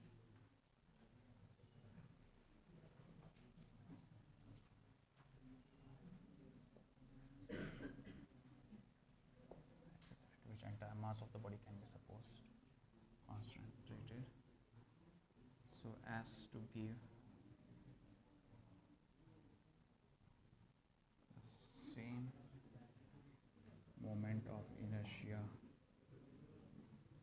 as of the body about respective axis, about respective axis।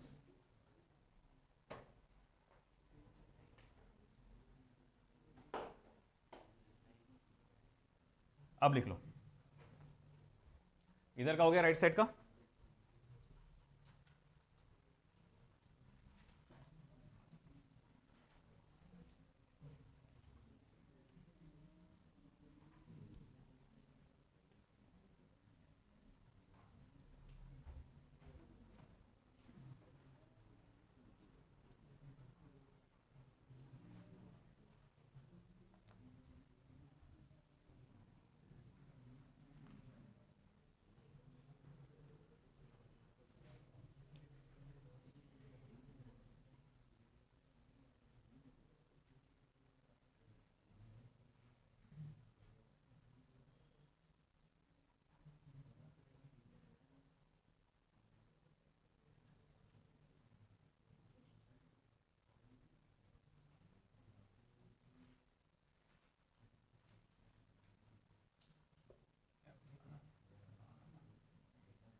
तो चलिए देखिए, radius of gyration of a body about given axis of rotation, किसी एक body का radius of gyration एक दिए गए axis पर क्या होता है ना। तो हम लोग कहते हैं कि इट इज अ डिस्टेंस, असल में वो सिर्फ एक डिस्टेंस के बारे में बात है। रेडियस बोले तो क्या होता है, डिस्टेंस ही होता है। तो डिस्टेंस, किसका डिस्टेंस, एक ऐसे पॉइंट का, कहां से, एक्सिस से, एक ऐसे पॉइंट का जहां पर पूरी बॉडी का मास कॉन्सेंट्रेटेड हो, जैसे कि कहेंगे हम सेंटर ऑफ मास, है ना, suppose to be concentrated, so as to give the same moment of inertia as that of the body about the respective axis. ये एक ऐसी चीज है जिसको कंसेप्चुअली समझना इस चैप्टर में सबसे ज्यादा माना गया है चैलेंजिंग। अक्सर ये बच्चों को ये वाला पॉइंट, मैथमेटिकल डेफिनेशन तो समझ में आ जाता है भले ही कि क्या है, क्या बोलना क्या चाह, ठीक है, मगर प्रैक्टिकल दुनिया में इसकी क्या यूज है उसको थोड़ा समझने में कई सारे बच्चों को दिक्कत जाती है, और उसके यूट्यूब पे जो वीडियोस है वो बहुत कम अवेलेबल है ना, क्योंकि असल में ये पूरा कंसेप्ट जुड़ा हुआ है आगे की इंजीनियरिंग के पार्ट से।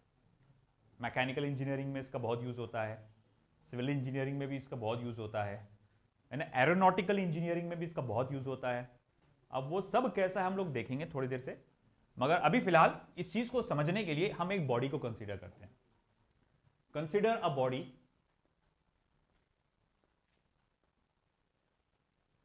ऑफ मास कैपिटल एम, एक बॉडी कंसीडर किया मैंने जिसका मास क्या है, कैपिटल एम, है ना, ऑफ एन पार्टिकल्स, और उसमें कुल मिला के कितने पार्टिकल्स है, N, each of mass small M, और हर एक पार्टिकल का मास बेटा सेम है और वो कहता है स्मॉल एम है, at the respective distance, eight their respective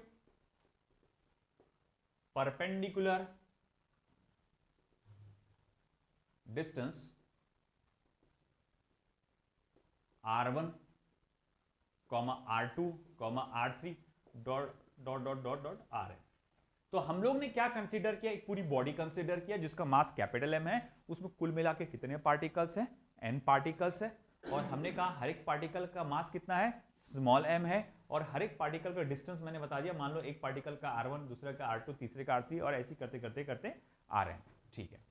फिर मैं कहूंगा कि moment of inertia of entire body क्या आएगा, पूरी बॉडी का मोमेंट ऑफ इनर्शिया क्या आएगा, तो आप कहेंगे पूरी बॉडी का जो मोमेंट ऑफ इनर्शिया रहेगा वो कितना रहेगा, तो बोले m1 r1 का स्क्वायर प्लस m2 r2 का स्क्वायर प्लस m3 r3 का square plus dot dot dot plus mn rn का स्क्वायर। मगर जैसे कि आप जानते हैं कि m1 m2 m3 इन सब का मास कैसा है बेटा, सेम है, जिसको आप सिंपल सिर्फ स्मॉल m बोल के काम चला सकते हो, है ना, सबका मास कैसा है, सेम है, इसको स्मॉल m बोल सकते हो। देखो moment of inertia of entire system क्या हो जाएगा फिर, तो मैं इसको ऐसा लिख सकता हूं m मल्टीप्लाई बाय r1 का स्क्वायर प्लस r2 का square plus dot dot dot plus rn का स्क्वायर, ठीक है। लिखना है लिखो, नहीं लिखना है मत लिखो, सभी आ गए ना। डॉट डॉट का मतलब क्या है, R2 से लेकर सब आ गए ना उसमें, है ना। अब ऐसा है कि चलो ठीक है, ये हमारा सिस्टम का मोमेंट ऑफ इनर्शिया है। अब मैं क्या कर सकता हूं, यहां एक नंबर ऑफ पार्टिकल्स की क्वांटिटी से इसको मैं मल्टीप्लाई और डिवाइड दोनों करूंगा। तो जब मैं इसको नंबर ऑफ पार्टिकल्स की क्वांटिटी से मल्टीप्लाई भी करता हूं और डिवाइड भी करता हूं, तो ये फॉर्मूला कुछ ऐसा बन जाएगा। ओके, ये फॉर्मूला कुछ ऐसा बन जाएगा। फिर आप देखेंगे ये क्या है, मास ऑफ ईच पार्टिकल, है ना, और n क्या है, नंबर ऑफ पार्टिकल्स। तो मैं, आपको नहीं लगता मैं इसको ऐसा लिख सकता हूं, but mass of each particle and multiply by number of each particles, ये तो कैपिटल M हो जाएगा। ये क्या हो जाएगा, कैपिटल M, यानी पूरी बॉडी का क्या आ जाएगा, मास आ जाएगा। तो फिर आप कहेंगे कि moment of inertia of system क्या आएगा, या बॉडी क्या आ जाएगा, वो आ जाएगा कैपिटल M R1 का स्क्वायर प्लस R2 का square plus dot dot plus Rn का स्क्वायर अपॉन n, और आप इसे दे देंगे इक्वेशन नंबर 1। इसे आप क्या दे देंगे, इक्वेशन नंबर 1। ठीक है, अब ये क्या हुआ, ये पूरी बॉडी का मोमेंट ऑफ इनर्शिया का फॉर्मूला है। पूरी बॉडी का क्या है, मोमेंट ऑफ इनर्शिया का फॉर्मूला है। डेफिनेशन क्या कहता है उसको हम लोग फिर से देखेंगे। उसने कहा कि रेडियस ऑफ गायरेशन क्या है, कि आप किसी भी एक्सिस पे अगर आप किसी बॉडी का रेडियस ऑफ गायरेशन निकालना चाहते हो, तो वो एक असल में एक किस्म का डिस्टेंस है। किसका डिस्टेंस है, बोले एक पॉइंट का डिस्टेंस है, सिर्फ एक पॉइंट का डिस्टेंस है from the axis of rotation, है ना, from the axis at which entire mass of the body can be suppose to be concentrated. और वो एक ऐसा पॉइंट है जहां पर पूरी बॉडी का मास कैसा है, कॉन्सेंट्रेटेड नजर आएगा। तो बोले यार ये समझ नहीं रहा, तो चलो मैं थोड़ा सा प्रैक्टिकली समझाने की कोशिश करता हूं आपको। मेरे पास ये एक पेज है, ये कोई काम का पेज नहीं है ना, केमिस्ट्री का वो दिख रहा है इस पे, है ना। अब ये एक पेज है, काम का है कि हो गया ना काम।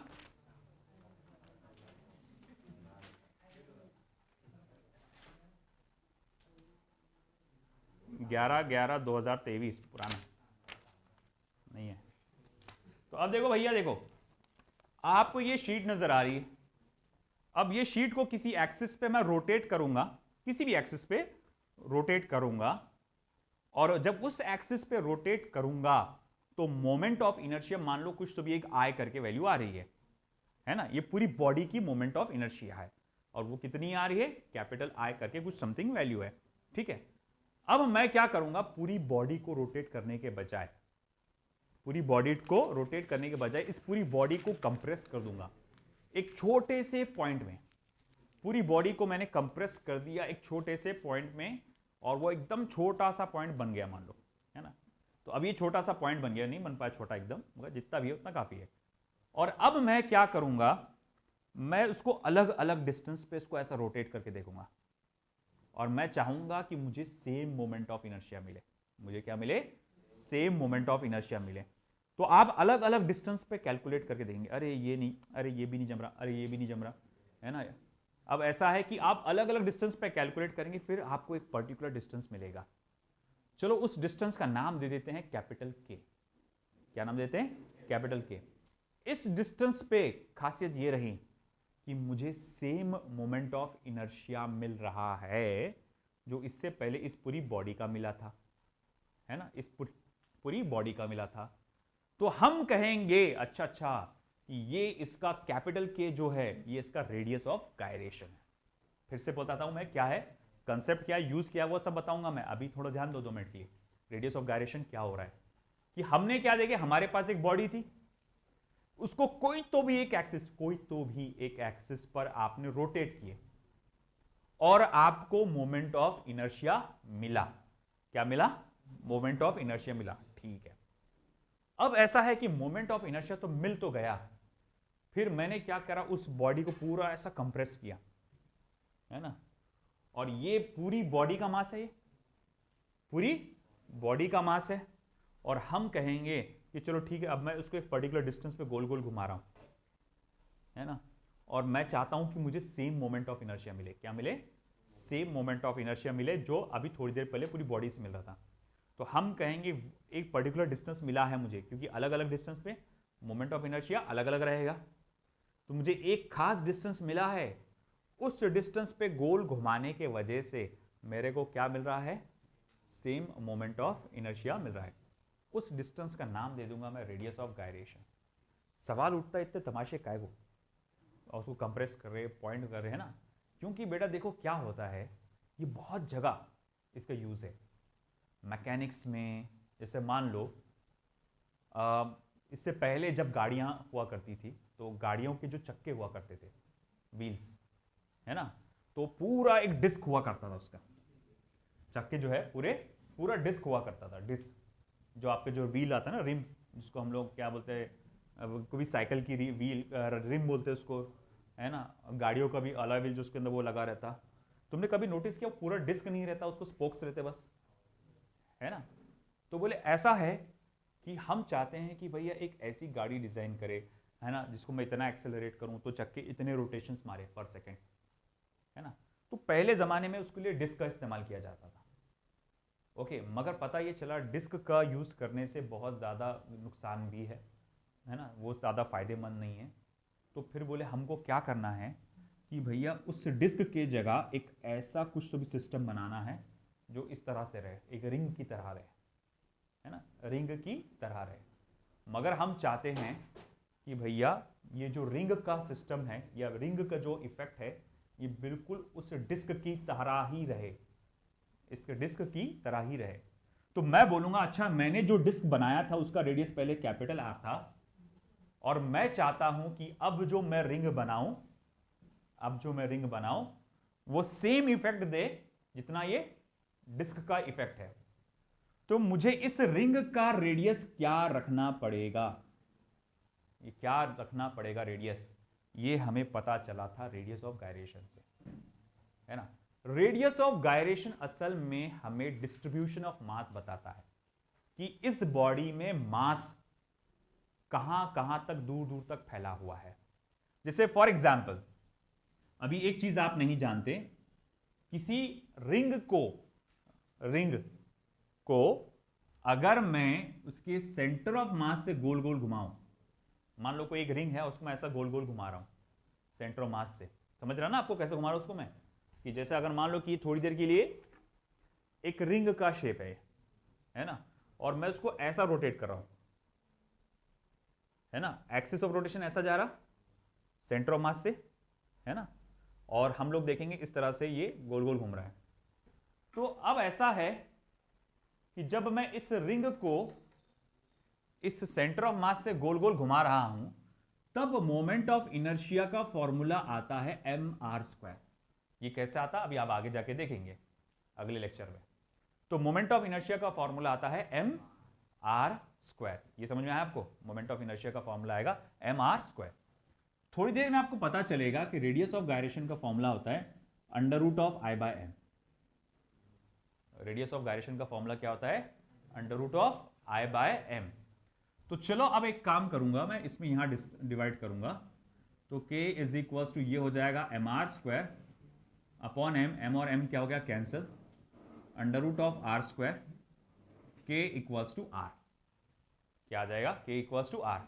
अब ये क्या कहना चाह रहा है, ये कहना चाह रहा है कि उस एक्सिस से, जिस एक्सिस पे आप रोटेट कर रहे हैं, उस एक्सिस से मास का बंटवारा कितनी दूर तक के हैं, मास किस पोजीशन पे आपको मिलेगा। तो आप रिंग के सेंटर में खड़े हैं, अब रेडियस के बराबर का डिस्टेंस आप ट्रैवल करते जाओगे तो आपको मास मिलेगा, इधर भी जाओगे तो इधर भी जाओगे, तो इधर भी जाओगे तो इधर भी जाओगे। मान लो मैं यहां से निकला, r डिस्टेंस ट्रैवल किया, यहां पर मुझे मास मिला, r डिस्टेंस ट्रैवल किया, यहां मुझे मास मिला, r डिस्टेंस ट्रैवल किया, यहां मुझे मास मिला, यहां मैं डिस्टेंस ट्रैवल किया, r मुझे यहां पर मास मिला। तो वो ये बताएगा कि उस एक्सिस से मास कितनी दूरी पे है, डिस्ट्रीब्यूशन ऑफ मास कितनी दूरी पे है। तो आपको सारा का सारा मास है ना r डिस्टेंस की दूरी पे मिलेगा। तो वो ये बता रहा है कि इस एक्सिस से वो जो सारा का सारा बॉडी का मास है वो कितनी दूरी पे है। अगेन मैं कहूंगा इसी तरह का एक और आएगा आपको, डिस्क का मोमेंट ऑफ इनर्शिया होता है mr²/2, और जब मैं रेडियस ऑफ गायरेशन की बात करूंगा तो I/m के फॉर्मूले से वो आ जाएगा r/√2। क्या आ जाएगा, r बाय रूट टू। अब अगर थोड़ी देर के लिए मैं इसको मान के चलूं कि ये थोड़ी देर के लिए मान लूं कि ये डिस्क है, थोड़ी देर के लिए मान लो कि ये डिस्क का शेप है कुछ इस तरह से, आप इमेजिन करके चलिए कि ये थोड़ा सा डिस्क का शेप है। ओके, अब अगर ये डिस्क का शेप है तो मैं बोलूंगा ये डिस्क का रेडियस कितना है, बोले कैपिटल आर, है ना। तो मैं बोलूंगा देखो मास आपको आखिरी में भी मिलेगा और जैसा अंदर आओगे हर जगह आपको मास मिलेगा, मगर आप ये कहना चाहते हैं कि भैया इस पूरे डिस्क की जगह, इस पूरे डिस्क की जगह मैं अगर इसी के बराबर के मास का एक पॉइंट रखना चाहूंगा, सिर्फ एक छोटा सा पॉइंट रखना चाहूंगा, और मैं ये चाहता हूं कि ये मुझे सेम इफेक्ट दे, सेम असर दे जो कि ये डिस्क दे रहा है ना। जितना, जैसा मान लो कि मैंने एक मशीन से जोड़ा इस डिस्क को और मैंने उस मशीन से गोल गोल घुमाया उसको, तो मैंने क्या देखा, इस डिस्क ने 1 सेकंड में 10 रोटेशन मार लिए। क्या करा उसने, 1 सेकंड में 10 रोटेशन मार ली। अब मैं चाहता हूं कि मैं इसका क्या करूं, मैं इसका मास, मैं डिस्क की जगह कुछ और रखना चाहता हूं, मैं डिस्क की जगह कोई और शेप लाना चाहता हूं। बोले क्या, बस एक छोटा सा वायर लूंगा और छोटे से वायर की जगह एक छोटा सा गोला लूंगा, स्फीयर जिसको बोलेंगे हम लोग, वो लेंगे। तो बोले भैया अब हम चाहते हैं कि 1 सेकंड में कितने रोटेशन आए थे, 10। अब मैं चाहता हूं जब मैं उस मशीन से घुमाऊं तो ये अगेन आपको 10 रोटेशन दे, ना उससे कम ना उससे ज्यादा। और ये जो गोला रहेगा उसका मास इसी डिस्क के मास के बराबर रहेगा, ये गोले का जो मास रहेगा इसी डिस्क के मास के बराबर रहेगा। तो बोले भैया ये यहां से यहां तक कितना डिस्टेंस रखना पड़ेगा ताकि 10 ही रोटेशन आए। तो भैया आप ये फॉर्मूले में वैल्यू डालेंगे, है ना। मान लो कि थोड़ी देर के लिए वो इसका रेडियस 10 सेंटीमीटर था, ये पूरे डिस्क का रेडियस कितना था, 10 सेंटीमीटर। चलो मैंने वैल्यू डाला r is equal to root two, तो ये 10 सेंटीमीटर अपॉन रूट टू, ये होता है 0.7071 multiply by root two, sorry not root two, multiply by 10, 7.071 centimetre. तो वो बोल रहा है एक काम करो, आप इस छोटे से गोले को 7.071 सेंटीमीटर का रेडियस दो और उसे गोल गोल घुमाओ, तो ये आपको सेम इफेक्ट देगा जो कि ये डिस्क दे रहा था। तो इस गोले ने आपको सेम असर दिया जो कि क्या दे रहा था, पूरा डिस्क दे रहा था, मगर आपको उसको एक स्पेसिफिक डिस्टेंस रखना पड़ रहा था एक्सिस ऑफ रोटेशन से। ऐसे नहीं अपनी मर्जी से अपन किसी भी मशीन पे कोई घुमा रहे, आपको एक पर्टिकुलर डिस्टेंस रखना जरूरी था, है ना। कोई भी एक पेंडुलम होगा, जैसे मान लो कि भैया आपने क्या करे कि एक पेंडुलम डिजाइन की जिसमें वर्नियर कैलिपर का इस्तेमाल करके, और हम देख रहे 1 सेकंड में वो 3 या 4 ऐसे चक्कर मार रहे हैं, 1 सेकंड में 4 मतलब ऐसे राउंड्स मार रहे हैं। अब मैं क्या चाहता हूं कि इसके जगह इतना बड़ा स्ट्रिप, ये उसमें इतना खर्चा करने के बजाय एक बारीक सा तार लूंगा और इसके बराबर के वजन का एक गोला लूंगा, अब वो भी 1 सेकंड में 4 ऐसा मारना चाहिए, है ना। अब सवाल उठता है कि फिर उसका डिस्टेंस कितना रखूं, वायर की लंबाई कितनी रखूं मैं, है कि नहीं। अगर वायर की लंबाई ज़्यादा हो गई तो मैं देखता हूँ यार 1 सेकंड में तो 1 ही राउंड मार रहा हो, कभी 2 ही राउंड मारा। अगर वो वायर की लंबाई कम हो गई तो 1 सेकंड में तो 5-6 राउंड मार रहा हो, मुझे 1 सेकंड में कितने राउंड चाहिए, 4। तो बोले कैसा करूँ, तो फिर उसका रेडियस ऑफ गायरेशन निकालना पड़ेगा। कैसे निकालेंगे आप, इस एक्सिस पे इस बॉडी का मोमेंट ऑफ इनर्शिया कितना है, इस एक्सिस पे इस बॉडी का मोमेंट ऑफ इनर्शिया कितना है आप वो देखेंगे। बोले इतना इतना है ना, आप उसको मास से डिवाइड करेंगे, आप उसको क्या करेंगे, मास से डिवाइड करेंगे, और जब आप उसको मास से डिवाइड कर लेंगे उसको पूरा स्क्वायर रूट ले लेंगे।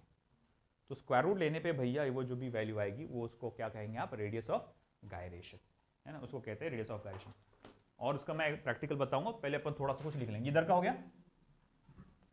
अब ऐसा है कि जैसे मैंने आपको कहा कि भाई आप क्या कर रहे हैं, पूरी बॉडी को एक छोटे से पॉइंट पे कॉन्सेंट्रेट कर रहे हैं, ध्यान दीजिए, पूरी बॉडी को आपने क्या किया, एक छोटे से पॉइंट पे कॉन्सेंट्रेट किया, आपने पूरी बॉडी को एक जगह पे जमा कर दिया, और मैं क्या देख रहा हूं, इसका मास अभी कितना रहेगा, कैपिटल M, यहां से यहां तक का डिस्टेंस कितना है, कैपिटल K। और अब मैं बोलूंगा, अब जब इसको आप गोल गोल घुमा रहे हो तो मोमेंट ऑफ इनर्शिया कितना आ रहा है, mk²। मोमेंट ऑफ इनर्शिया क्या आ रहा है, mk²। और ये मोमेंट ऑफ इनर्शिया I ये किसके बराबर है, वो सिस्टम के मोमेंट ऑफ इनर्शिया के बराबर है। तो मैं यहां लिख सकता हूं देयरफॉर एम के square is equals to M multiply by वो पूरा आपका R1 का स्क्वायर प्लस R2 का square plus dot dot dot plus Rn का स्क्वायर अपॉन n। फिर ये कैपिटल M क्या हो जाएगा, कैंसर। तो फिर के square is equals to R1 का स्क्वायर प्लस R2 का square plus dot dot dot plus Rn का square upon n। Therefore k is equals to under root of R1 का स्क्वायर प्लस R2 का square plus dot dot dot dot plus Rn upon n। तो हम लोग यहां लिखेंगे therefore radius of gyration,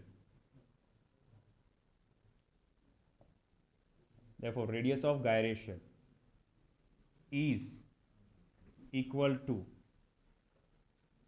root mean square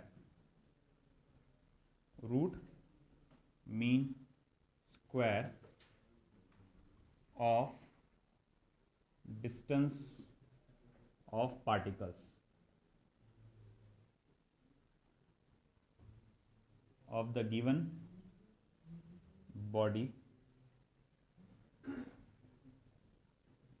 about that axis of the given body about that axis। तो बोले भैया ये इसका मैथमेटिकल एक और डेफिनेशन निकल के आता है, root mean square of the distance. ये आरएमएस वैल्यू आपको बहुत जगह देखने को मिलेगी। आरएमएस वेलोसिटी केमिस्ट्री में भी देखने को मिलेगा, फिजिक्स में तो भर भर के है। RMS velocity, RMS current, RMS voltage, ये सारी चीजें क्या है ना। तो ये यहां पर आरएमएस डिस्टेंस आया, root mean square of the distance, मतलब एक सिंगल पॉइंट जो सारे पॉइंट्स के बराबर का असर दे, इफेक्ट दे। जैसे मैंने आपको कहा अभी कि वर्नियर कैलिपर एक कई सारे पार्टिकल से मिलकर बना हुआ है, सभी पार्टिकल से मिलकर बना है। और जब मैं इसको ऑसिलेट कर रहा हूं, मैं देख रहा हूं कि एक सेकंड में कितने राउंड मार रहा है वो, ऑसिलेशन कितने कर रहे हैं, 4।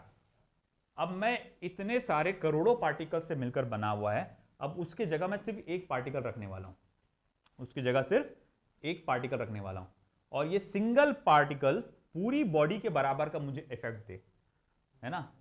तो वो कितने डिस्टेंस पे रखना चाहिए अपने को, तो उस डिस्टेंस को कहते हैं root mean square of the distance. अब बात ऐसी है कि चलो ठीक है, ये तो आ गया अपना रेडियस ऑफ गायरेशन, चीज आ गया। इसका यूज और जैसे एक एरोनॉटिकल इंजीनियरिंग में भी होता है। जैसे हम लोग जानते हैं to every action there is equal and opposite reaction.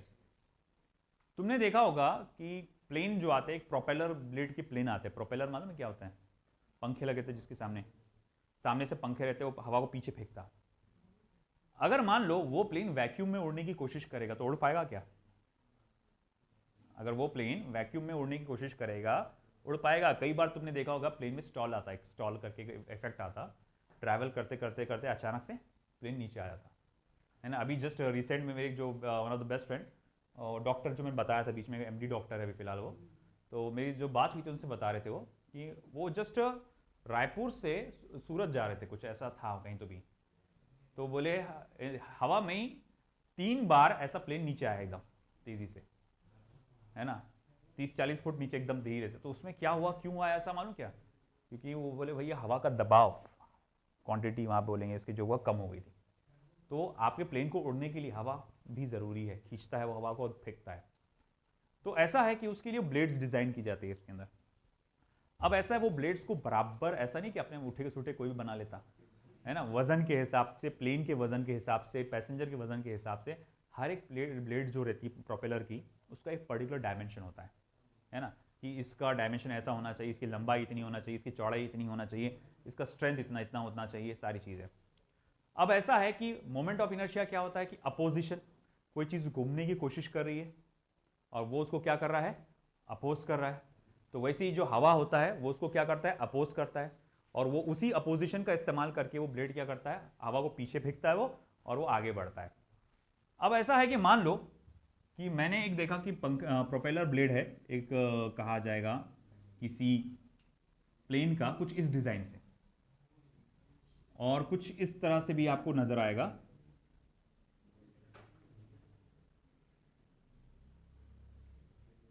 कुछ इस तरह से नजर आएगा प्रोपेलर ब्लेड। इसमें और इसमें क्या फर्क नजर आ रहा है?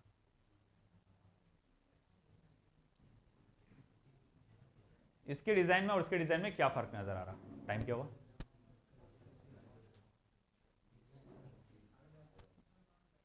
बोलना और आगे का बोलना, 11 बोल दे।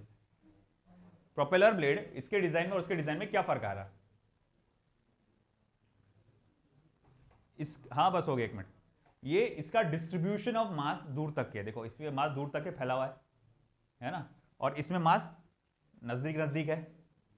तो अब देखो इसका मास दूर तक फैला हुआ है तो इसका मोमेंट ऑफ इनर्शिया क्या होगा? ज्यादा होगा, और इसका मोमेंट ऑफ इनर्शिया कम होगा।